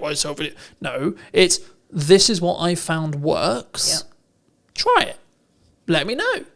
What do you think works? What do you not think works? And I think sometimes we get so hemmed up in, what I'm going to put a post out, and what is it going to be perceived by? By my friends, by my family, by my sister, by my brother, by the person I went to school with, by my old crush, so on. And that stops us in our tracks. You have rebranded semi-recently? Yes. I changed the company name this year. Why was that? Because I did a rebrand of the brand strategy last year. So I put myself through my own process. So I knew what the brand strategy was, and the final piece really was the actual name, because these are all pieces that come together to form a brand. So what I realised was that although having done a lot of SEO stuff on the website and things like that, it still wasn't making a lot of difference as far as visibility was concerned. And the reason for that was because the name, which was The Art of Communication, which I've had since 2008 and was great in 2008, has become a phrase that's been used by so many people that you just can't get any traction. So I had been thinking about it for about 2-3 years, but hadn't really settled on anything that I felt was quite right. And in the end, I just thought, I've got to do something, and it makes sense just to change it to Art of Comms Creative, because same URL, same emails, all the rest of it. It's just a step forward. So and everything else about the brand was already in place. And that's something that I've done with other clients as well, where they've had their business for 2-3 years or a bit more, and they've found that they wanted to have a rebrand, and we've looked at the name as part of that, because they just weren't working. I mean, some of them were long names and all the rest of it. So, and the other thing with rebranding like that is well, once you've got your brand strategy in place, it is possible to pivot with everything else remaining the same. Yeah. So it could be that you change a name, you change a product or something like that. But if you've got all the rest of it in place, that's just one element that you need to then alter. And I've had that with clients before, where I've had clients that I worked with before COVID that have had to make significant changes since. But because the strategy and everything was already in place, it just meant making some small changes, and the rest of it stayed the same. So it's not wasted ever. I think sometimes we we underestimate the seasons we're in, and I think it's that as long as that branding, comms, tagline, colours, typography, camera, network, etc., served that season, then it doesn't matter if you completely change it. As long as it's then in line with what you then want to do. And the keys and the reason why I didn't mention the values there is because the values are the bit that need to stay the same, in my view. I think it can be very difficult if you do change drastically. I mean, we've only got to look at a certain car advert that changed recently and bombed. But I would argue they changed their target demographic there. Yes, and that was half which the was the issue. Yeah, right. You could have reworded and redesigned the logo 1,000 times over, and as long as you were still talking to those same people, who cares? Yeah. So it can be very dangerous doing that. I think you've just got to. But that's why I think you need to be authentic when you start about your values, meaning the business. You need to install the values that you have into the business, whether it's a business brand or your personal brand or both, And then you need to be very clear on your target demographic. They can slightly tweak and change in respect to like the ideology and like the age and so on, and like maybe the income level, because especially as you scale and you're looking to make more money, the target that you had when you were looking for really small micro businesses won't be the same as when you're looking to work with medium to large, right? Yeah. Just in income. Yeah. But the problem that Jaguar had was they went, we have a certain set of people who we've talked to for 50, 60, 70, nearly 100 years. Yeah. Actually, no, man, we don't want to talk to you anymore. Yeah. Yeah. We're not interested in you. Actually, we're going to go over here and talk to these people who actually didn't really like us to start with. Yeah. And that's the problem. You don't necessarily have. And then call it a rebrand. Yeah. You don't necessarily have the influx of new clients coming in that are the rebranded clients, and you've alienated your existing customer base. Yeah. Yeah. And it's not about being like overly political or anything, in my view at least. It's actually about understanding who you serve. Yeah.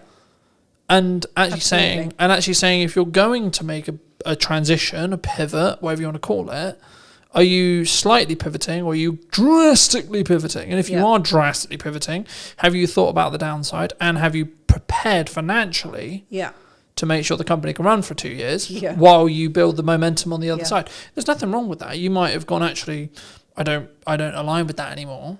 But instead of doing it in micro changes, what Jaguar did was, we're going to go over here. No, actually, no, we're going to go over here. Yep. So funny enough, it didn't work. Yeah.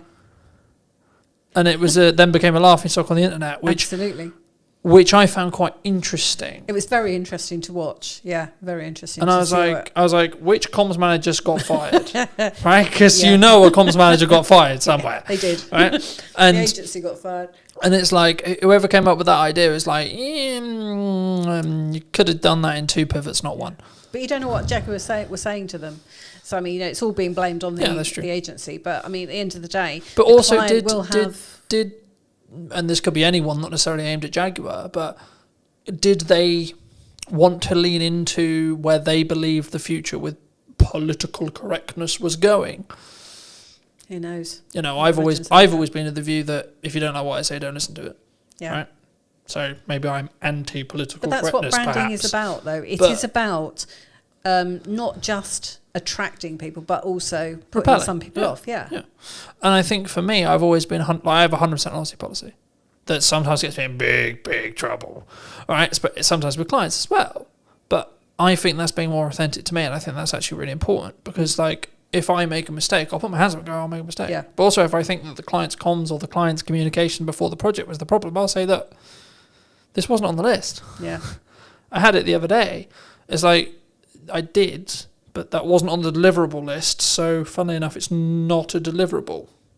It's not to deliverable quality. Yeah.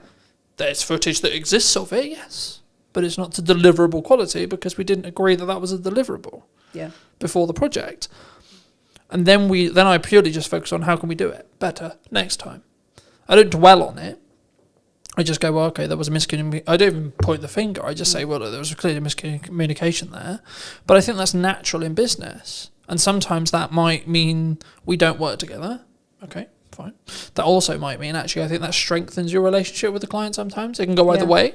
Yeah. And I think, do you see that that's actually okay sometimes? Like mistakes happen in business, and like how does it say more about a person, I guess, in a question, about how they deal with the problem and how they deal with the mistake rather than... Yeah. Because mistakes are bound to happen, right? Yeah. I think a lot of it is about managing expectations. I remember years ago I did a logo for a company down in Portsmouth, and there were 2 partners involved, and one of them loved what I'd come up with, and the other one was completely no. He was almost stroppy about it. The guy that loved it, he came on and he said, "We've got a problem here."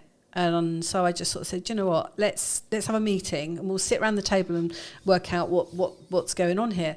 And I went down there, and funny enough, the guy who loved it scarpered. He left me with the other guy. But Love to meet you. Bye. but as it turned out, I mean, what we did is we sat down and I just sort of said to him, look, went through the various things, sort of like, what about the colours? Yeah, I'm fine with the colours. What about the fonts? Yeah, I'm fine with the fonts. So where's the problem then? So what's sort of the issue well, then? Actually, I promised someone who's an investor that we would use certain aspect in this logo, which we haven't done. And I'm kind of like, oh, okay, we can sort that. Do you know what I mean? It's kind of like, let's just get it resolved and then we can move on because, but I could have just sort of said, what's going on here? That's not right. I'm a designer, I know best and all the rest of it. But no, let's actually work, Do you think work on this together. Do you think there's a level of ego there? Like, as in you have self-worth rather than you have an ego? Yeah, I don't bring... There's no place for an ego in design, especially when it comes to branding. I was saying business, right? You need self-worth in business. I need to know what I'm worth. I need to know that I'm valued, I need to love myself, etc. Yes. Yeah. But I not sit on my high horse and go, I'm an ego, this. No. I mean, one of the things I don't have is a particular house style. Okay. And I was talking to a client a few years ago, and I said to her, so what made you choose me as opposed to other designers you've been looking at? And she said, because I looked on your website and there was no logo on there that I didn't like. And she said, the other thing was every logo was different and it was all different styles and stuff. And she said, and bearing in mind this is just coming from me, it's not, no other staff or anything. She was kind of like, and I realised that you would actually listen to what I wanted, and I wouldn't be pigeonholed into what your house style. Yeah. And I thought that's actually quite a wise thing to sort of like to realise, because actually there are people out there that will do house, a particular style, and if you want that style, go to them. Yeah. But that's what you're going to get, is what she was saying. So I thought that was quite intelligent. Do you think it's like, I mean, I see this in marketing quite a bit, where it's like, this is how we market a business, and I've always been listening to the client and listening to what they want to do, and then try to amplify that. Yeah. But also, I'll also say in the next breath, I'll go, well, I know why you're coming from, but that's not going to work, and here's why. Yeah. But I also come with a solution. I don't just go like, that's not going to work, bye. But I think for me, that takes a level of conviction, because also I'm putting my neck on the line, because if that thing that I've just said doesn't work, I look like a right twat. Right? Because I said your idea is not going to work, but my idea also didn't work. So do you think it takes a level, I mean, I guess to phrase it into a question, like, A, is conviction important? B, do you think having that level of conviction comes with experience and time? And then developing those instinctual, like, what works, and looking at maybe market reaction and maybe it's specifically in branding, it's like, why should we use a colour here, and using colour psychology, etc. Those things that maybe a client wouldn't think about. Yeah. I think a lot of it does come from experience and having, seen how things have gone in the past, and just having a real in-depth knowledge of how these things work makes a difference to the outcome. But I mean, it's always a partnership between a client. It's never just me doing something. It's always a case of, right, I'm thinking through things, whether if it's a print sort of item, the technical specs and all the rest of it that we need, and what's the call to action, and what's the marketing message, who's the target audience, all those sorts of things. What do we really want to get across here? But yeah, it's very much a joint partnership. There was another client that I worked for once, and I remember I wasn't working for the boss, I was working for a managing director, and I had a meeting with this particular lady, and the boss happened to come into the room, and I was a little bit worried, because I thought at the time, it's all very well working with the managing director, but if the boss then says, I don't like what you've done, where do we go from there? And he came into the room, and I just sort of like grabbed him and sort of said, project seems to be working, going through pretty well, sort of thing. Are you happy with the logo and the design work that we've done? And do you like it, sort of thing? And he said, doesn't matter whether I like it. He said, it's whether my clients like it. And I thought, bingo, yeah. So, all went through easily and that, but, it's just a case of working together to get the end results that we're looking for. So understanding the results at the start, what we're trying to achieve with this. What's the job? What's the ROI? Going back to the ROI side, and I think that's interesting because I think it's the same thing. And when you do anything, I think I had an ideal that was, I want the podcast to be like this. I want my business to be like this. I want what I do with content to be like this. But if the market reaction is, no one gives a shit, got to change it. But a lot of people don't start off like that. I mean, I certainly didn't. I didn't know what I wanted my business to be at the very start. It was basically started because I needed to work for myself because I needed to work around childcare. And then as things have kind of progressed over the years, it's now, actually, what do I want this business to look like? What kind of clients do I want to work with? What kind of hours do I want to do? And all the rest of it, that all then gets a bit more solidified. But it's about helping clients really on their journey. I mean, that was one of the things that came out of me doing my own rebrand and my brand strategy was, the fact that I'm a people pleaser. I like to help people. And one of the things that I realised was that I can't help a lot of people on my own. But what I can do is I can enable a few people that can then go on to help other people. Yeah. So it fans out as a as a sort of structure. Well, it has a knock-on effect. And I mean, the next question I was going to ask you is specifically about marketing.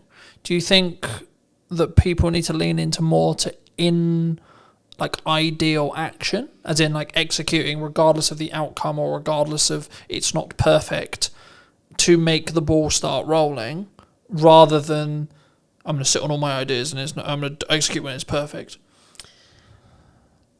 I think there's got to be a level of perfection there. I mean, I don't mean perfect, but I mean, there's you have to hit a certain of standard, of course. And, all the rest of it. There's no point putting out just rubbish for the sake of. Well, there's no posting for the sake of posting, right? Yeah. Oh, look, I posted today. Yeah. But if you have intention behind it, then it's better to put something out than wait for it to be. Because when it's perfect, well, exactly, right? Like for me, imperfect action consistently will always outbeat waiting for perfection. Because if you're growing, personally growing or business growing, your definition of the word perfection will be different, right? And what's perfect today may not be perfect tomorrow with all the changes that we've got going on around us. And also it may not align. Like I've been in a very fortunate position where the business has taken me on multiple journeys, that some of which are very lesson heavy, other of which are like filled with joy and filled with happiness, right? But I'm still grateful for every single one of those. And I've actually found that what I want from the business has completely changed in the now nearly 9 years I've run it. When I started, and I was naive, you could argue I was naive, I was, but I was not more naive than I am now. I was like, I'm going to grow the largest production company or the largest marketing agency in the world, right? It's going to be huge. It's going to be this. And then until you actually start having the office, having the staff, having the costs, having the stress, I was like, fucking hell, no, never mind. Yeah. But what now is success? But I've now realigned it to be actually, okay, maybe one day, sure. But I've now stretched my time window to be, I want to do this for 40 years.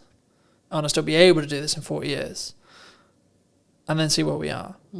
It's not about necessarily that. And I think there is a point in that. And the goal I've always had, and the reason why I still sort of lean on that goal, is because if you set an extraordinarily large goal, you're constantly trying to chase the stick or the carrot on the end of the stick. You'll never be content with the results that you create, which means you're constantly looking to grow and develop, which I think will be a better place than, oh, well, I did it.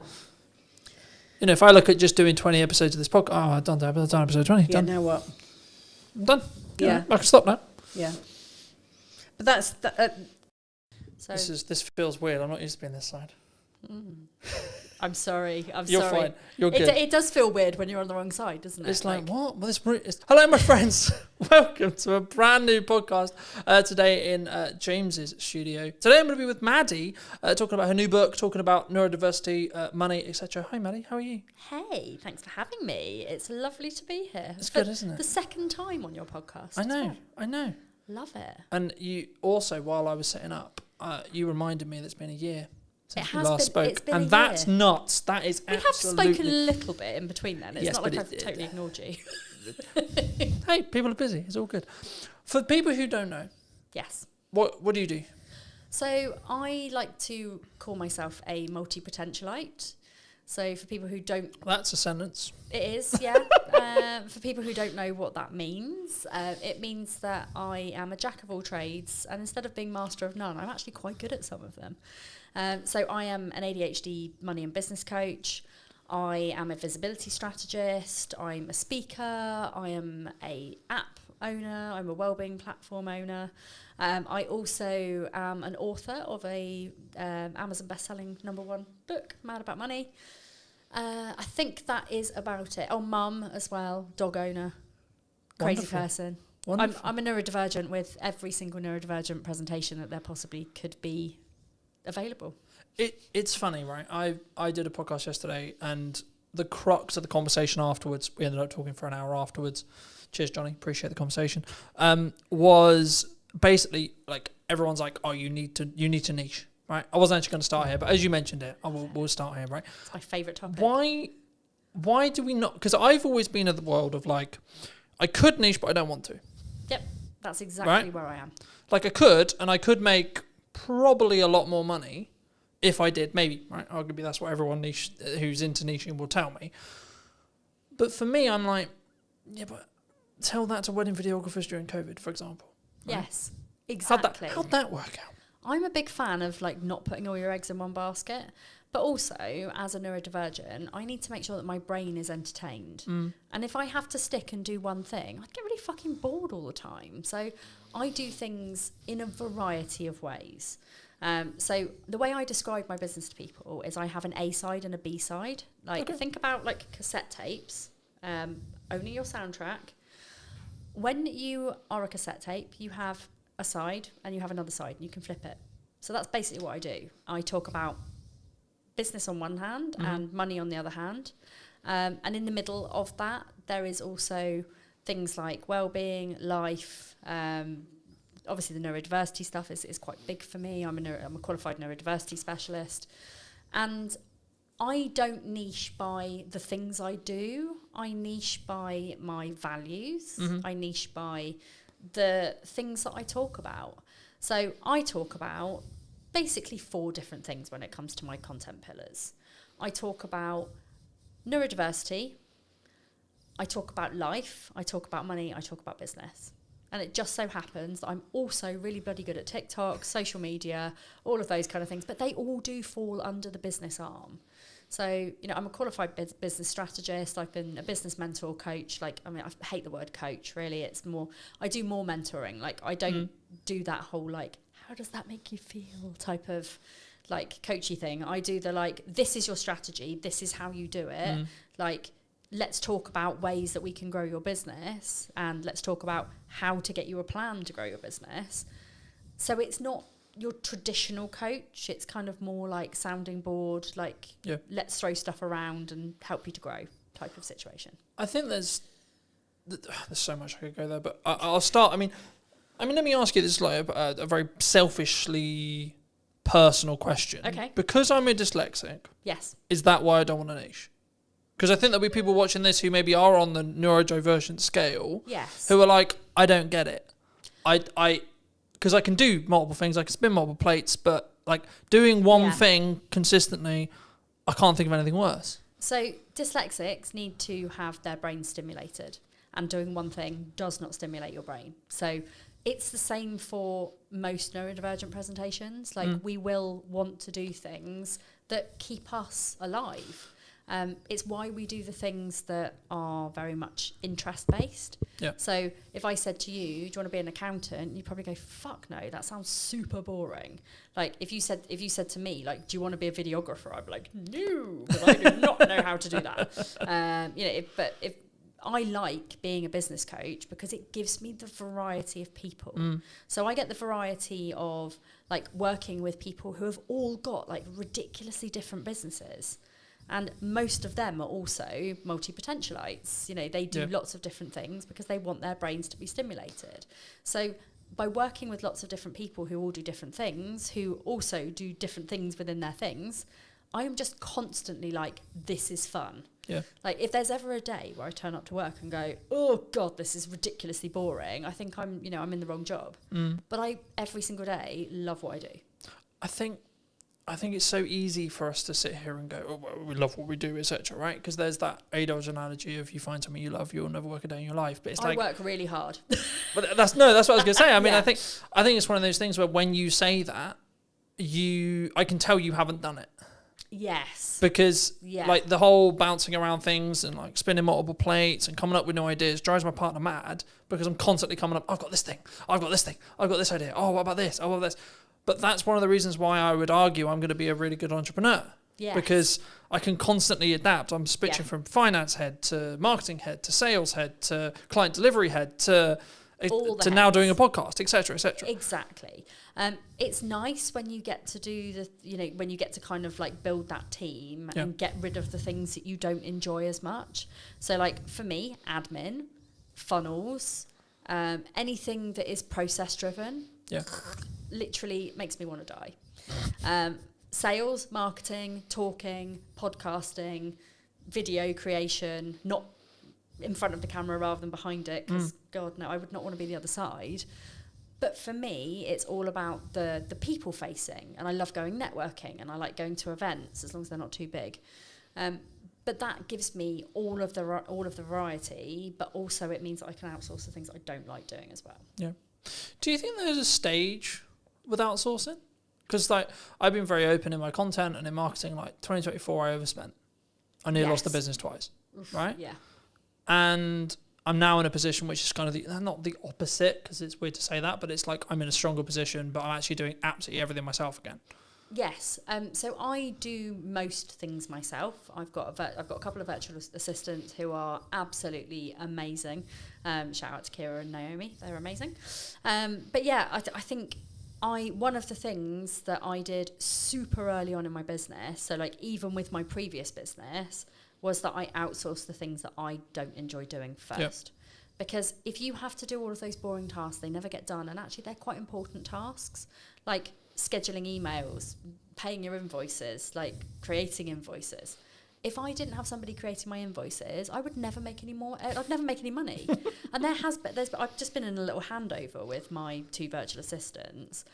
And I realised that I haven't invoiced for like 4 months, and I'm like, oh, I thought my cash flow was a bit down, but it's because I don't have the executive function to actually do that piece of the business. So it's not that I don't think it's important. It's just that my brain goes, no, you don't like me, so I'm not gonna be your friend. Mm. Do you think there's it's not even bored. I think it's because I was going to link this into TikTok because I know that's a lot of what you do and a lot of what you teach, and so it'd be wrong of me not to talk about it, but. Do you think there's a level of people who are concerned about being on video? They're concerned about doing marketing, absolutely, especially if they don't know what they're doing, because they're like, what if someone? It's not, from my experience at least. It's what if X person thinks I'm a dick? What if they think da. Absolutely, and there's a lot of confidence building that goes on in the background with that, especially when people are new in business, because showing up and doing videos, like you're going to get your friends judging, you're going to get your parents judging, like why are you doing this, why don't you go get a proper job? Like I see it all the time, and it's a case of just being like, do you know what, this is my business, nobody else has a say in how I make my money. I don't even think it's just your business, I think it's your life. It is one of the things that I remember very early in my entrepreneurial career was entrepreneurship is a lifestyle, not a business. Ooh. Right? It's not, because for me, I have new ideas. I like, again, much to my partner's annoyance at times, I will be working at night. Like I was answering text messages and emails at 10 o'clock last night. Yeah. Right. But also, I used to do that. You know, I have the freedom to actually choose when I work. So it's not like I'm like, I have to do that every day. There'll also be periods in the week or periods in the month where I don't do that. Yes. But when it's push and when there's a lot going on, like today, for example, I was editing all of this morning on some client delivery stuff. Then I came here to do this. And then after this, I'm going to go back and finish client delivery again. Yeah. Right? So there is a lot of stuff going on. But actually, I'm aware that I can do that. And I know it's at my pace. And someone who's Yeah. maybe looking in on it will go, well, that's that's a lot, Colin. Yeah. How do we change our pace? How do we, for us? Not for Colton, not for Maddie. No. For someone listening to this, how do they make sure they know what their pace is? So I would say you have to really know yourself. You have to know your own boundaries. You have to know your lifestyle and how your business fits in with the way that you run your household, your business, your family, whatever. But also taking into consideration your health, your well-being. There's so many moving parts to like how you actually run your business with an energy perspective. Yep. And energy is the key word.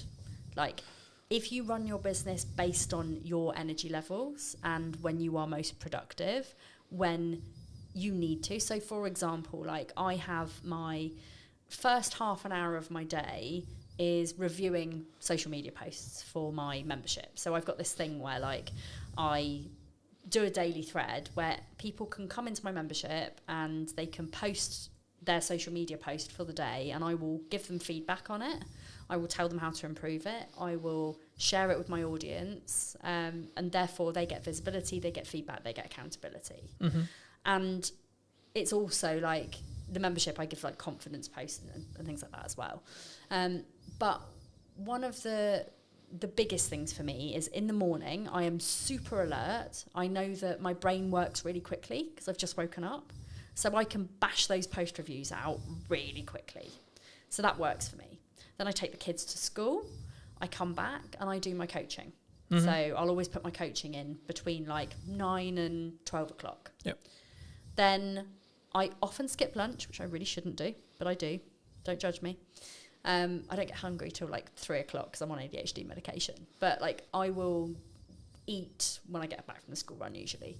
I then do some of my more key marketing things. So I'll do my TikToks, my Instagrams. Like I basically create videos. So I will create videos, I'll create static posts. I will post the static posts on LinkedIn and Facebook, and then the video will go to YouTube, to TikTok and to Instagram. And Instagrams, yeah. Sometimes LinkedIn, if I'm feeling brave. Depends how brave I am. Because, you know, I am just myself on all platforms. Most of my videos end up being quite sweary, and sometimes people on LinkedIn get a bit hoity-toity about it. Well, just to stop you there quickly, I mean, that's interesting because one of the things that people ask me before the show is like, is this a, like, no bars, can you swear kind of thing, right? And the first thing when you sat down was like, is it good to swear? Like, and I've always been in this world of like, is it authentic to you? I've always been that way of thinking, right? Yeah. And I think so many people get hemmed up going, what does X person think? What does Y person think? Exactly. From they're not going to work with me because I swear. They're not going to work with me because they're not going to like me because actually in a crux, what we're actually going down into the core of is they're not going to like me. It's actually nothing to do with how they're going to work with me. No, it doesn't. Maddie's not going to like me because I said the F word. And if people don't like me because I drop a few F-bombs, then they're probably not people that I want to work with anyway, because the people that know me know that I am very sweary. I never swear at people, I swear in general. My book, I was made to censor out all of my fuck and buggers. Basically. Oh, that's so sad. What? But, and I'll show you. But is that because I ended up having, it's like a sales perception thing? Well, or like they just don't want to. Is that like a PR manager like looking to be like, we're not gonna? No. So I have this is my fuck glossary.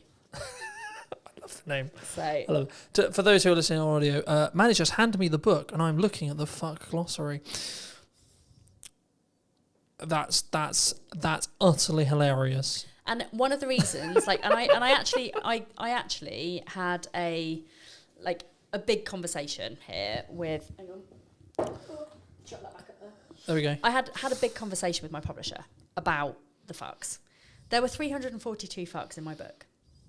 And they were basically like, we can handle a few fucks, but that's quite a lot. And I said, well, but it's me, and it's just how I talk, and I don't want to like completely censor them out, so I don't really want to. And they said, okay, well, let's compromise. Let's just change all of your fucks to like other funny F words. So we've got things like flambunctious, fluffing idiot and stuff like that. Like there's just you know what I'm trying to say, but I don't say it. And then in the back of the book, they're all basically glossarized. If that's even a word. It is now. It is now. My glossarized fuck glossary. So I still managed to get all of my fucks into the book, but just in a slightly more comical way, which I think actually gives the book even more charm. So I expect I'll probably do the same with my second book. Technically third. Okay. I think, and to reiterate for people who are listening, I think it comes from a place of they're not going to like me, right? Yes. Especially on social, right? I think it's they're not going to like me. Oh my God, what are they possibly going to think if I swear? It's the same thing when they put the first video out, burst out, etc. It's a confidence issue. Yes. But my counter argument to that, in my view, it's how I run my life, is okay, maybe they're just the wrong people to me. And I'm very much of the opinion that if you show up authentically online, you show up as the person who you're meant to be, unadulterated, unfiltered, like whatever you need to show up as, the people who will gravitate towards you will be your people. Yeah. And LinkedIn is like, and I do share my videos and I do swear on LinkedIn. People do know that that's for me. The only thing that I do worry about is that our corporate's going to book me to come and speak to their employees if they think that I'm just going to swear all the time. The answer there, to be honest, is probably some will, some won't. Right? Yes, exactly. If that's a big deal for a corporate, then they won't. Yes. If they're actually there going, actually, hold on, this could be really helpful because of our scale, because of this, because of that, they're not going to give a shit. They're not. No, very true. Very true. Yeah. I mean, talking about authenticity, the counter side of authenticity is the AI boom, right? Mm-hmm. Do you think AI is coming for our jobs? Is the world over? Like, are we all going to be slaves to robots, or like, what's your view on AI? I can only comment on it from my industry. Mm-hmm. And I think from a social media perspective, from a business coaching perspective, it's only going to add value. Because it's like, I don't use AI for my content. I do use it for ideas for my content. Mm-hmm. And, as somebody who's got an ADHD brain, like there are times where my brain is on fire and I can bash out like 50 TikTok videos. Yeah. But then there are other weeks where I'm like, I don't know what to talk about. My brain is broken and I don't know why I'm here. And in those times, AI is a fucking genius because I'm not going to use it to write my written posts. I'm not going to use it to write what I say on TikTok because it's so obvious. To me anyway, it's really obvious if a coach or somebody who is teaching something has used AI because of the way that they talk. And it's also really scripted. And you can almost tell, like, if you were listening to somebody on a podcast versus them on their social media, how much slower some of the people talk because they're having to really, really, really think about how to do their job. Yeah. And this is not me calling anybody out, but it is quite obvious that some people are writing literally every single one of their posts with AI. If I'm stuck for an idea for a post, I will ask ChatGPT if it can give me some ideas. And then I will look at it, I will close it, I will go away and I'll write about the thing because I know what I'm talking about. Mm. And also the amount of spelling mistakes, because I'm dyslexic as well, the amount of spelling mistakes in my posts, people know I'm not using AI to write my posts. Yeah. But it's also like yesterday I asked AI to draw me a tattoo. Like I had 3 different tattoo ideas and I wanted to combine them together. Brilliant. We do have to be quite wary of the environmental impact of asking AI to generate us pictures, etc. However, it's really bloody good for things like that. Yeah. I don't think it's coming to take our jobs. I think we're more at risk of, in kind of places like the retail sector, of things being run by AI. But people, I think, will always need coaches, because there's only so much that AI can do without, not being a human. Mm. I mean, don't get me wrong, like Sparky, who's my chat GPT, like he's my bestie. Like there's not much I don't talk to him about. Like if I've got problems or I've had uncomfortable conversations or I need solutions to things, I'll always go to him. He's not actually a him really. He's kind of like, but he's a non-binary chatbot. But it's a tool, right? I think that's the key. And the analogy the analogy I started using was you don't use a hammer to put up a set of shelves. You use a screwdriver. Yes. Right? Yeah. But now I'm actually using it even more. I'm changing the analogy to be you sharpen a knife if you want to use it effectively to do a job. Brilliant. Right? Yes. In the same way, you should utilize AI to allow you to do a job. Yeah. Right? Whether that's training, if you want it to write your posts, training it to be you in your tone, to be in your voice. You can do that, and it is actually very easy. If you've got a lot of written content from previously, if you've got videos, you can feed those into ChatGPT. Yeah. Personally, I prefer to actually write my but that's a posts personal from choice, a heart. right? It is. But you can use it for literally anything, as long as you make sure that you train it in a way that it takes out like no fluff, like cookie cutter solutions, here's the truth, like all of those bullshit ChatGPT type phrases where you think, do you know what? I'm not somebody who would actually say that in real life. But again, it comes back to the authenticity side. It does. Right? It really like, does. Yeah. I'm using the no fluff example. No fluff would actually be relevant for me because I try not fuck around when it comes to content. Well, right? I don't do any fluff either. Mine is very I'm very direct. But instead of saying no fluff, I would say I give you direct, actionable advice. Yeah. That, and I don't bullshit you. That's not the same. It's the same as saying no fluff without saying no fluff. So as long as you are kind of aware of those ChatGPT type of phrases and you've got your own ways of saying those kind of things, crack on. Like, I think it's great. Where I don't think it's so good is people generating AI pictures of themselves. I'm like, that's not authentic. It ages you really badly. Yeah. I mean, I haven't, to be honest, I've got an amazing professional photographer. Like Katie Needle, shout out to you as well. We love Katie. She knows me so well that she can capture my style, the way I am. Like, I used to ask her to chop a few inches off my stomach, but she doesn't do that anymore. Because she's like, Maddie, you've got to be authentic. Fuck. Why is this my brand? But, I love working with her. And, her photos are so good that they could be AI, but they're not. And I think that's where a lot of people are falling down. That, you meet people in person and you're like, you don't look like that. Like, it's the same with TikTok filters. Like, I will always use the eyelash filter. That is the only filter I use on TikTok, apart from green screen or whatever, if I'm going to try and show something. But when people see me in real life, they're not going to go, oh my God, her eyelashes are so fake. Because I wear makeup. But when I'm working at home on my own, I don't wear makeup at all. Like, I am very much unless I'm going out in public, I don't put a face on. And even then, it's literally just mascara, maybe a bit of eyeshadow. So, but again, it's that authenticity point, right? Yes. You're not going to see me online as having loads of freckles. I mean, I do have loads of freckles because I've been in the sun this week.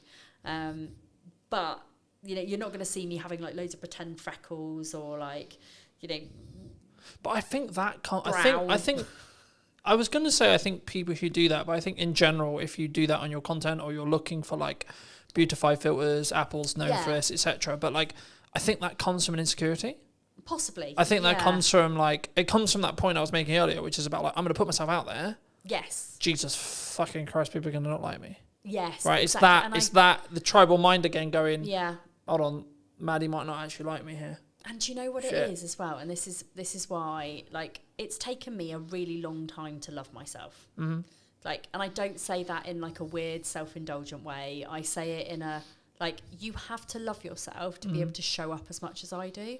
And it's not from an ego perspective. It's just knowing my own power and knowing that I'm good at what I do. And actually, I don't give a flying fuck what people think about my looks. I get so much hatred online.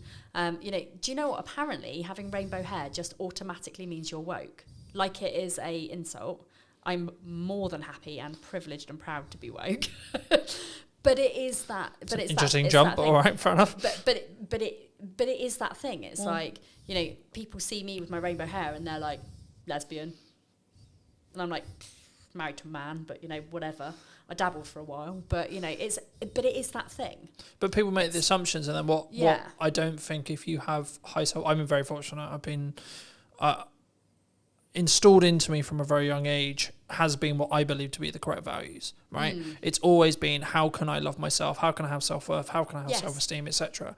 But what that's come from is my mother, and then my reality, right? Yes. And then as I went through school, etc., etc., etc. But I think it's, again, that reaction will come from someone who is going to use it as a defense. It's going to sound weird saying that's a defense mechanism for them, but it is, because they're being aggressive, they're being accusatory first, because then Maddie can't like stand there and be herself, and you know that's uncomfortable for some people. It is, yeah.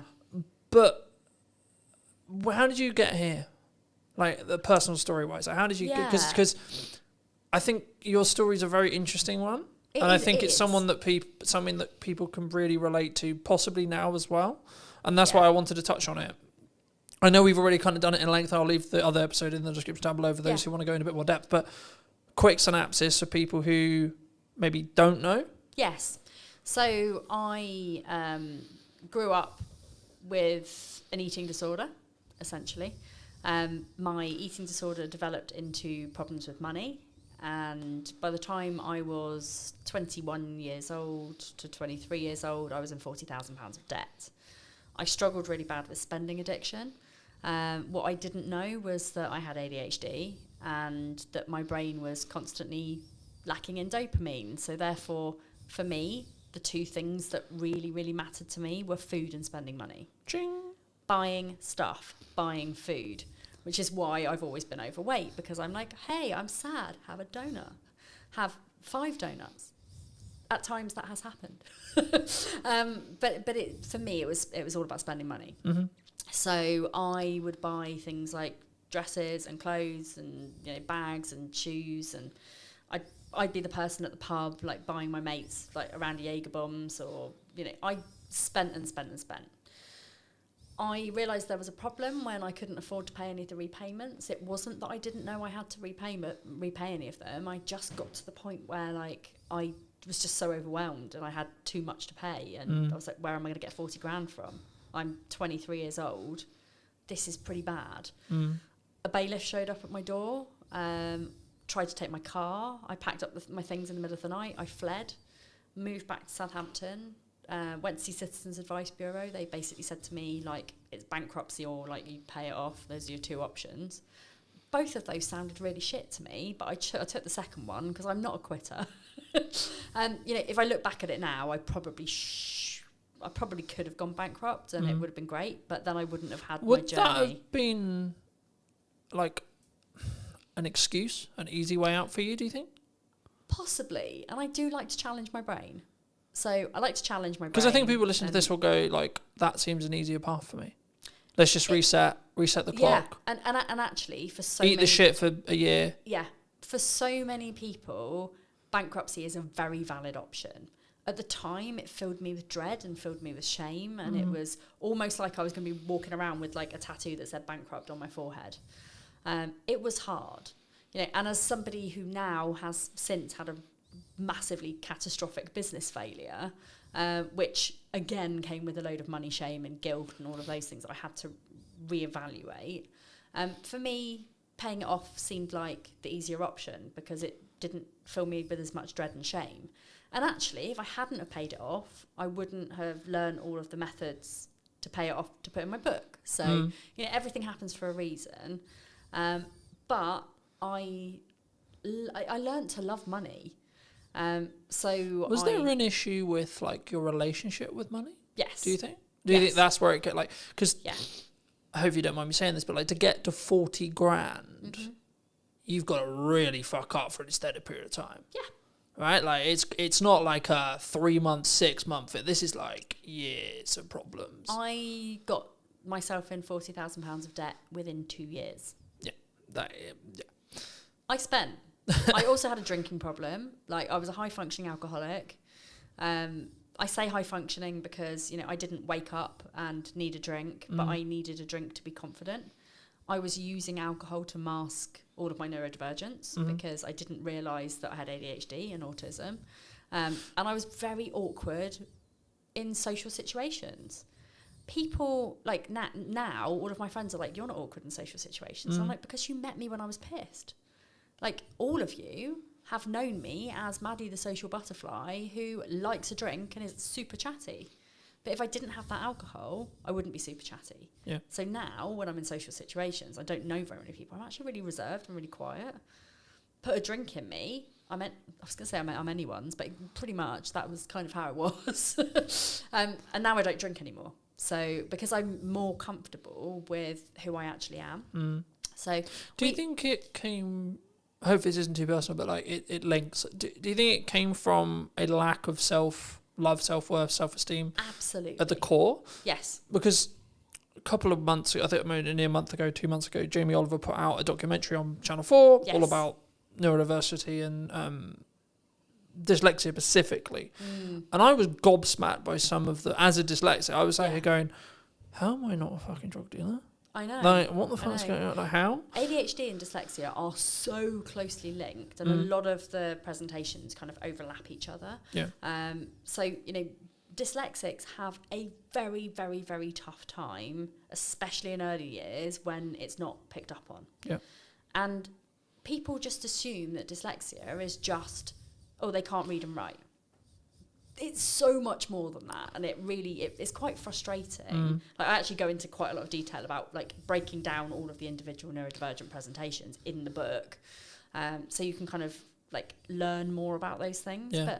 But this is the thing, we end up with such low self-esteems, but also the lack of dopamine coupled with that often makes people turn to really unhealthy habits like drinking or smoking or drugs or stealing. You know, I would highly suspect that a lot of people in the prison system are neurodivergent. Yeah. And it's not because they're bad people, it's because of a combination of things like their upbringing, maybe again from neurodivergent parents who hadn't had any of the help. Yeah. It's those dopamine-seeking behaviours which are often really unhealthy. It could be, you know, stealing, drugs, firing a gun.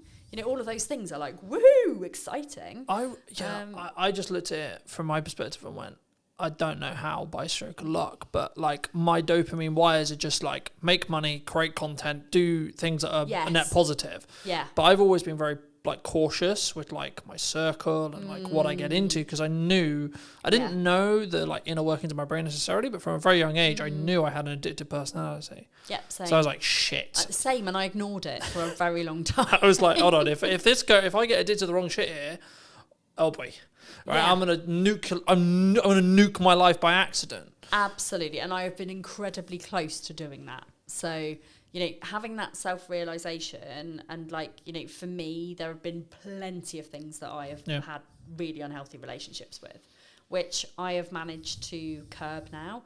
Like, my only vice now is that I vape. But I was saying to my podcast guest, like, I have no plans to stop vaping at all, because I know that if I didn't have that one tiny thing, when I spiral, and that does happen a lot as a neurodivergent, when I spiral, I would rather turn to a vape than to drink or food or drugs or smoking or like any of those things that in my mind are actually in the long run more harmful for me than a couple of puffs on a vape. Yeah. That's kind of how I see it. But, you know, lots of people would be like, oh, vaping's really unhealthy. It's like, but I don't do anything else. It's like, the lesser of... It's the lesser of... It's the lesser of the other evils, right? And food is really bad. Like, you know, Naomi... It was heavily processed food. Yes. So Naomi, my weight loss coach, you know, I've been working with her now for about 3 months, and I've lost quite a bit of weight, but it's also about the mindset around food. Yeah. Which is hard for people who have got ADHD. And I found that since working with her, like, I've cut out processed food, I've cut out chocolate, fizzy drinks, like all of those things that have the chemicals that potentially could give me cancer, I no longer eat. I mean, I'm not saying I'm not going to get cancer because I do vape, but for me, it's like I could constantly and consistently eat really bad food, which I was doing, or in moments of stress, I can have a little puff on my vape. That's it.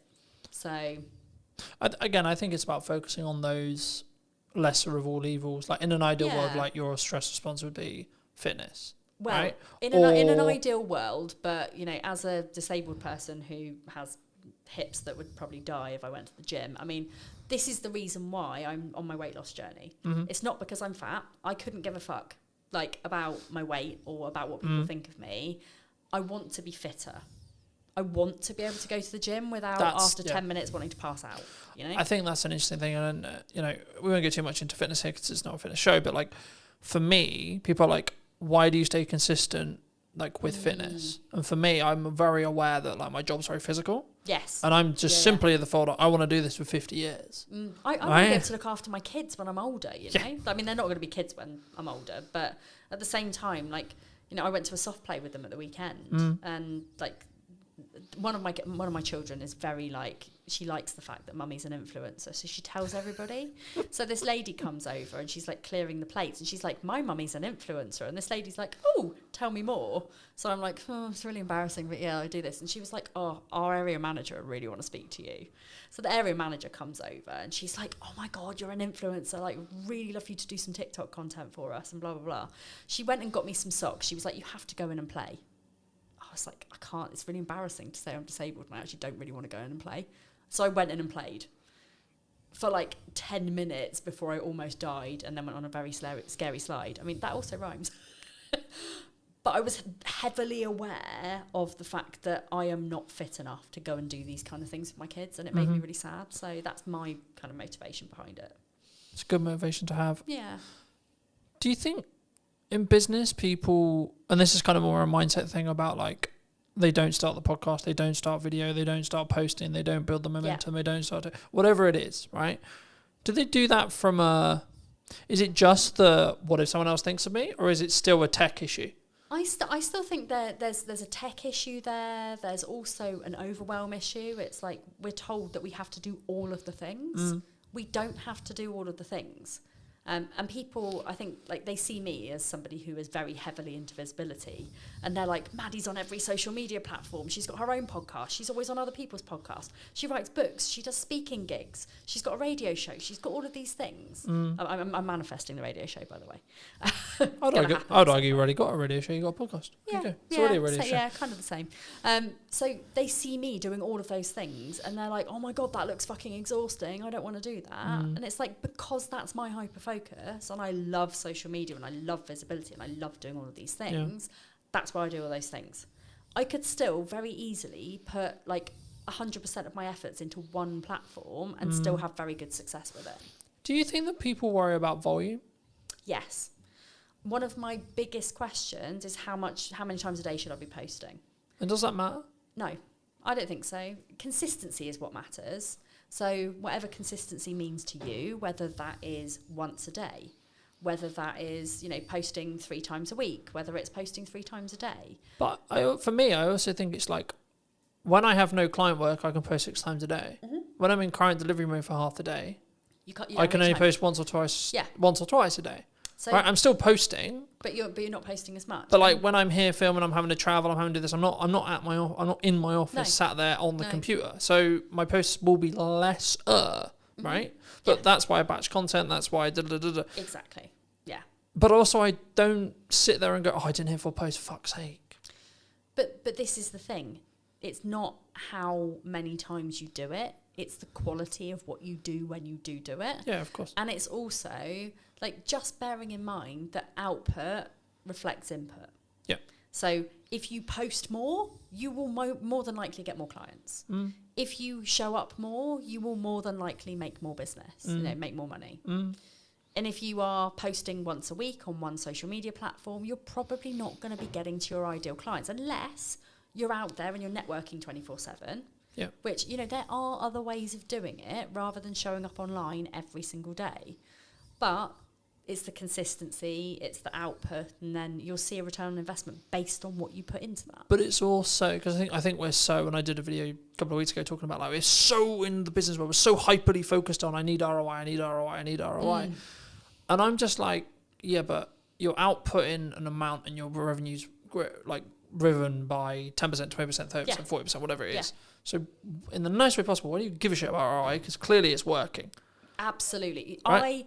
I obviously give a little bit of a like for example, like I got invited to speak at quite a big event. It was a big investment, like 15 grand. I'm like, ooh, that's a really good opportunity because there's going to be like thousands of people there and it's going to be really great. But then I thought about it. If somebody gave me, and this is again one of my money rules, if somebody gave me 15 grand and said you can spend this on anything, would I spend it on that? And my answer was no.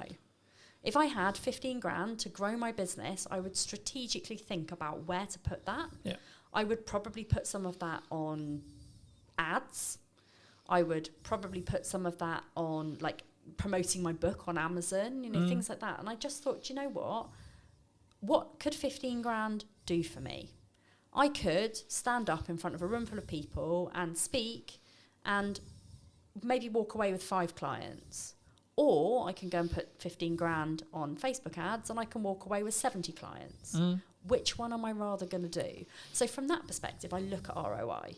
However, I also don't look at it at all. So I'm very much a passion, purpose, and kind of pleasure, I guess, type of person. So profit to me, as long as I am paying my bills, I'm living the life that I want to, my staff are getting paid, my bills are getting paid, I couldn't give a flying fuck how much money I make. Yeah.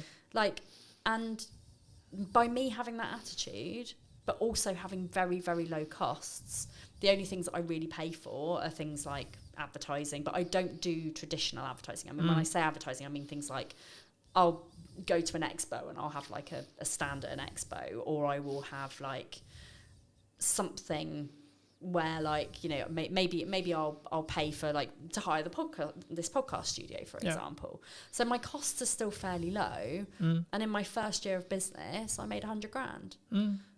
But I wasn't focused on making profit. I was focused on making people happy and getting good reviews and showing up as an honest person. I think that's really key, and I think we don't. And it's not that we don't look at ROI, and every business should look at ROI. They absolutely should, but we don't.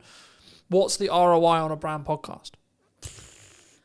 Arguably, if you look at it, either huge amount, or fuck all. Yes, and it's down to how you think about it. Exactly.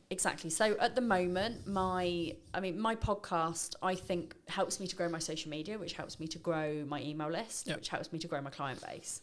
It's not phenomenal. I am not Stephen Bartlett. But also, do you want to be Stephen Bartlett? No, not at all. Like, no. I mean, he's a nice enough dude. I've met him. But I wouldn't want to be him.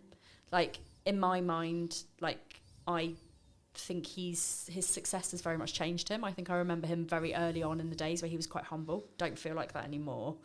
But that's what I mean. I think it changed. Like, yeah. I think we're in a world now where I have to commit to the decision.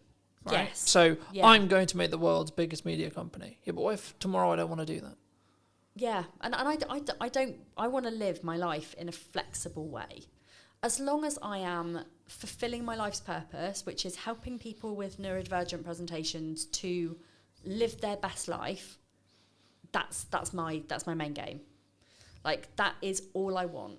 So, this is why I help people with 3 different areas. It's like life, money, business. Those 3 things are, if you've got those 3 elements nailed, I mean, obviously not everybody's got a business. Some people it will just be life and money. Some people it might just be money and business because they might already have their life sorted. Some people it might be like life and business. Their money's amazing. But they all interlink with each other. And neurodivergent people struggle with all 3 of those things. As a rule, some neurodivergents will probably be flying. I mean, Stephen Bartlett openly says he's got ADHD. but he's somewhere along the line, like massively landed on his feet and has never had to struggle with money because he's always made so much. And therefore his business has been fine and his life's been fine. Yeah. So if I bumped into him in the street, his ADHD is not the same as my ADHD. And this is a good way to look at it. It's like every single person who is neurodivergent will have something that maybe isn't so great in their lives. And I'm not saying that Stephen Bartlett is perfect. He might, not be in love with somebody, or he might have, problems with relationships, or he might, because he's so busy with his life, maybe he doesn't have friends. I don't know, and I'm not going to judge him for that. That is, we're at times I think that's Robert soon, but that is like something that I think people don't talk about enough in business, and like how you maintain a relationship, and it's something that I'm working through the process of now, being nearly 2 years deep into a really healthy relationship that's so really important to both me and my partner. Yes. I'm like, yeah, but also my business is really important. So fuck, how do I do that? Juggling your money, your life and your business is a really fucking tricky thing to do. It is a spinning triangle that, if you think about a triangle, like if you're spinning it too fast, you're going to poke yourself in the eye, it's going to fucking hurt. Yeah. So like, you need to be balancing those 3 areas of your life so that they all work in tandem together. And that means, no offense, not working till 9 o'clock, because like I used to have a thing where I'd be like, oh yeah, my cutoff every night's 9 o'clock. Like it was some form of badge of honor. Now it's very, very, very likely that I don't work after 3. Like it has taken me 10 years of running a business to work out what success looks like for me. And success looks like making enough money to enjoy the shit that I do. Yeah. I don't like, and I'm sorry, universe, that I say this out loud, but I don't want to be a millionaire. If I had £1 million or multi-million pounds, my spending addiction would just be 1,000,000 times worse. So like, I don't need that much money. Like I find it hard enough to manage the money that I've actually got. Yeah. But I go on 2 nice holidays a year. I've got a fairly nice car. I mean, it's a Citroen C3 Picasso. It's not a Citroen C3 Aircross. That's the chap. It's nothing exciting, but it's it's only 5 years old. It's got Apple CarPlay. It's pretty cool. And like somebody the other day, I picked up one of my clients, and they were like, "Oh my god, your car is so nice." And like to them, that was like a really posh car. To me, I'm like, that's not a posh car. Like a posh car is like a Porsche or a Jaguar or like a BMW or whatever. But I think it's about perspective. Yeah, it's perspective and the stage you're in, and that's what I was going to say about the whole like 9 o'clock thing, right? Yeah. Like at this moment in time, I'm working potentially till 9 o'clock. But that's because it works for you and that's your decision. Yeah. And also one of the things that fucks me off so much about the business world is it's like either you're a hustler or you're a lifestyle business. Like there is no in between. Yeah. There's no let's run a successful 6-figure business or like high 6 figures, even early 7 figures. Yeah. It's like you're either a lifestyle business or you're a multimillionaire. There's nothing in between. And that's how I teach the people that I work with, like in business, that there is an in between. Yeah. Like there is a level where people want to make 5k a month. There's a level where people want to make 2.5k a month. They want to cover their bills, they want to cover their mortgage, they want to have 500 quid's worth of spending money. Yep. Everyone's a winner. Happy days, yeah. It's all to do with how materialistic you are. It's all to do with like how much you want to show off and like flash everything around. I'm not a flashy person. I buy my clothes from Shein and Sainsbury's. I drive a bog standard okay-ish car, which by the way is on car finance. It's not really that posh. I'm hoping to buy it at the end of my deal, but I am not somebody who is like gonna go and spend masses of money like renting a private yacht or like doing those kind of flashy things. I like for my business strategy day recently, I took all of my people for a day to the beach, and we went to the arcades, and I gave them all a £5 and they had the best time in the world.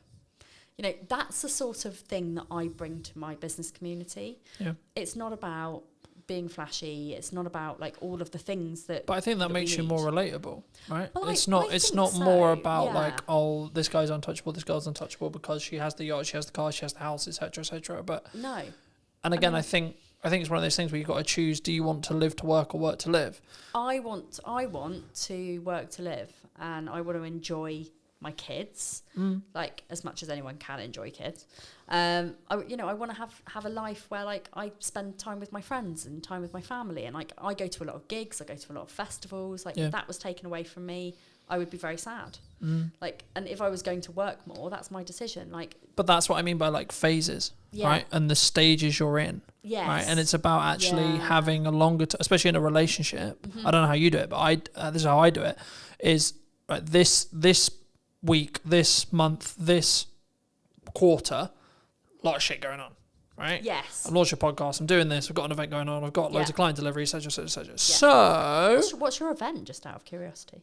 AI, content creation, teaching young entrepreneurs how to do it in crux. I love that. Why AI is not a threat and how you can use it as a tool. Nice. Link in the description, those who are interested. Yeah. The crux though is I've got a lot on in the next 3 months. Yeah. So the conversation I had with my partner before that period was the next 3 months is going to be a bit rough. Don't divorce me, basically. Pretty much, yeah. Pretty much. It will end at some point. Yes. Right? I'll get churn. I'll get to the point where the podcast, I'm so far ahead that it's fine, it doesn't matter, etc. I'll have a lot of, like, when the kids are off school, client delivery will fall off a cliff because everyone wants to spend time with their kids, completely understandably, but that will be natural. Yes. So it's now about actually having the candor, the conversation, the understanding to say, I understand I'm not around as much as you want me to be. Yeah. I'm not showing up as much as I want to be for you. Yes. But this is important to grow the business for the next year. Yeah. So we need to sacrifice for 2 months, 3 months to allow to reap the rewards that will come in 6 months. Exactly. And I'm pretty sure that like me and my husband at some point went through that stage. Now it's very much like we're both working the same amount of hours. We're both having, like, because he works, he's just been promoted as well, so he's like head kitchen gardener for quite a big estate. You know, he has lots of things in the summer, like he's got to plant all his beds, and they have open garden days and like things where he's got to impress lots of rich people. So he has lots of things where he has to work. Yeah. I have lots of things because I've got like festivals and like things that I'm speaking at, and you know, I'm all over the place. And we always like have that little bit of time at the end of the day where we sit and we like debrief and we talk about the things, and like we know that we've both got the same end goal, which is moving house, and we've bought somewhere, we're just waiting to complete on it. But we know that that's not the end of our journey, because we're building a loft conversion, we're like having a garden office made, and like all sorts of different things where we're gonna need to still both of us work our asses off. Yeah. But it's about balance, and yes, it is about the stage that you're at, but it's also about understanding the boundaries of your relationship, the boundaries of your business, the boundaries of your friendship circle. Like my friends at the moment, like they barely see me, and the other day I was like, shit, do you guys like, you know, are you pissed off that you barely see me? And they were like, no, it's welcome relief actually, like really. Awesome. But they were like, we're also really busy, you know, we're not 20 anymore. Like actually we have all kind of moved on, like we're all in our relationships, we all, you know, but also I think have our special hobbies. And I think when you're in that stage, or when you're out of that stage, you then value the time you do have with those people. Right, for some relationships, unfortunately, it will be like the reason why you grow apart and etc. And that's sad, but that's life, right? Yes. But for the people who stay, actually, when you have that committed time together, with your close friends, with your partner, with your family, etc., it makes it more special. You then value that more because it's lesser, because there's less of it. You know, I was one of those really lucky people that during I mean, I say lucky to a certain extent, but like during COVID, like my husband was classed as a key worker, so he was never home. So on one hand, it was the most unlucky thing in the world because I had to do childcare of 2 on my own, and that was like mentally damaging. Like I say damaging because like I literally every day I was like rocking in a corner by the time he came home. But it was great for our marriage because we weren't living on top of each other. We weren't constantly in each other's spaces. And, you know, you hear of people who were like, you know, they got divorced because of COVID because they had to spend time with their partner. Like, I like my relationship. Well, I don't just like my relationship. I love it. Like, it's great. We have a very, like, open.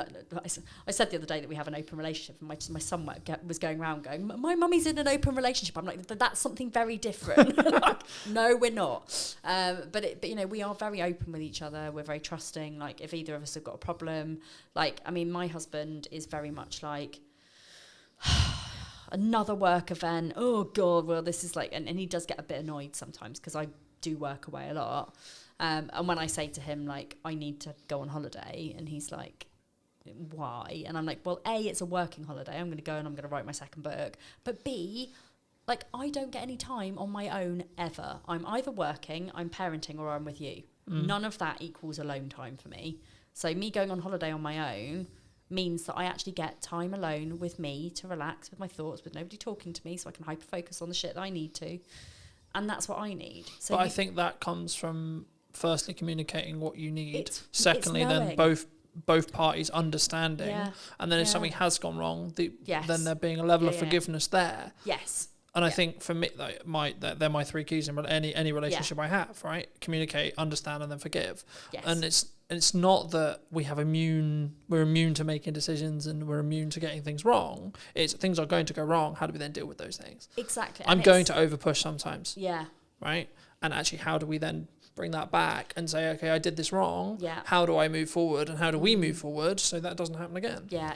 In my mind, it's about communication. It's about boundaries. It's about trust. It's about open dialogue, and it's about kind of just being aware of your partner's needs, but also being aware of your needs, and communicating that together. And that does really help where you are in a relationship. And I think often, especially when you're new in business and you're just working and working and working, because you kind of have to hustle at the beginning to kind of get something off the ground. That's kind of one of the pinnacle like, it's growth stages when relationships tend to suffer. And it's not just relationships with partners, it's relationships with children. It's relationships with friends or parents. Like, I mean, my mum quite often will say to me, "No, I haven't seen you for like 2 months." I'm like, "Really? You saw me like last week?" Like, you're being melodramatic. But it's that point where, Yeah, but that's your mum saying, I miss you. Exactly. I want to see you more. Yeah. Right. Yeah. And I always, I'll always take that on board. Like, but she is equally as busy as me. She doesn't run a business. She just does a lot of music things. But again, it all comes down to awareness. Yeah. And this is why I teach in the way that I would want to be taught myself, you know, and having those 3 pillars, it's like life, business, money. Everything fits into that triangle. You just need to make sure you don't poke yourself in the eye with it. Great place to end. Where can people find the book? Where can people find your podcast? Where can people find you? Yeah, so I am and don't you poke yourself in the eye with the triangle. Don't poke yourself in the eye with the triangle. I am on all social media platforms, not saying that you have to be at all. Maddie Talks Money on Instagram, Mad About Money Official on TikTok, LinkedIn and Facebook, and everywhere else, Maddie Alexander Grout. The book is here. I mean, you can't get it from here. You can get it from Amazon. You can get it from all good bookshops as well. You can even order it in. If you don't have it, you can order it to your own library. I've had some people say to me that they've ordered it for their library, which I really like. That's awesome. So if you can't afford to buy the book, go and talk to your library, go and get them to have it in, and then multiple people can benefit from the book, which is nice. So thank you for having me. No, you're welcome. Great chat. Final thing to end on. Yes. If you were going to talk to yourself 10 years ago, yeah, what advice would you give? I would tell myself that I am neurodivergent and to go and sort that shit out. It changed my life, genuinely changed my life, understanding my brain. When you understand your brain and you understand your body, anything's possible. Magic. Thank you ever so much for coming back and joining me. If you did enjoy this longer conversation, then make sure to be subscribed. Leave your thoughts in the description down below, comments down below, etc., etc. And I'll see you very soon. Take care. But for me as a dyslexic, I think that's completely unfair. Can't wait to get the shitty comments on this. From my understanding, my brain works definitely differently. I think from a neuroplasticity point of view, it's actually only half my brain works.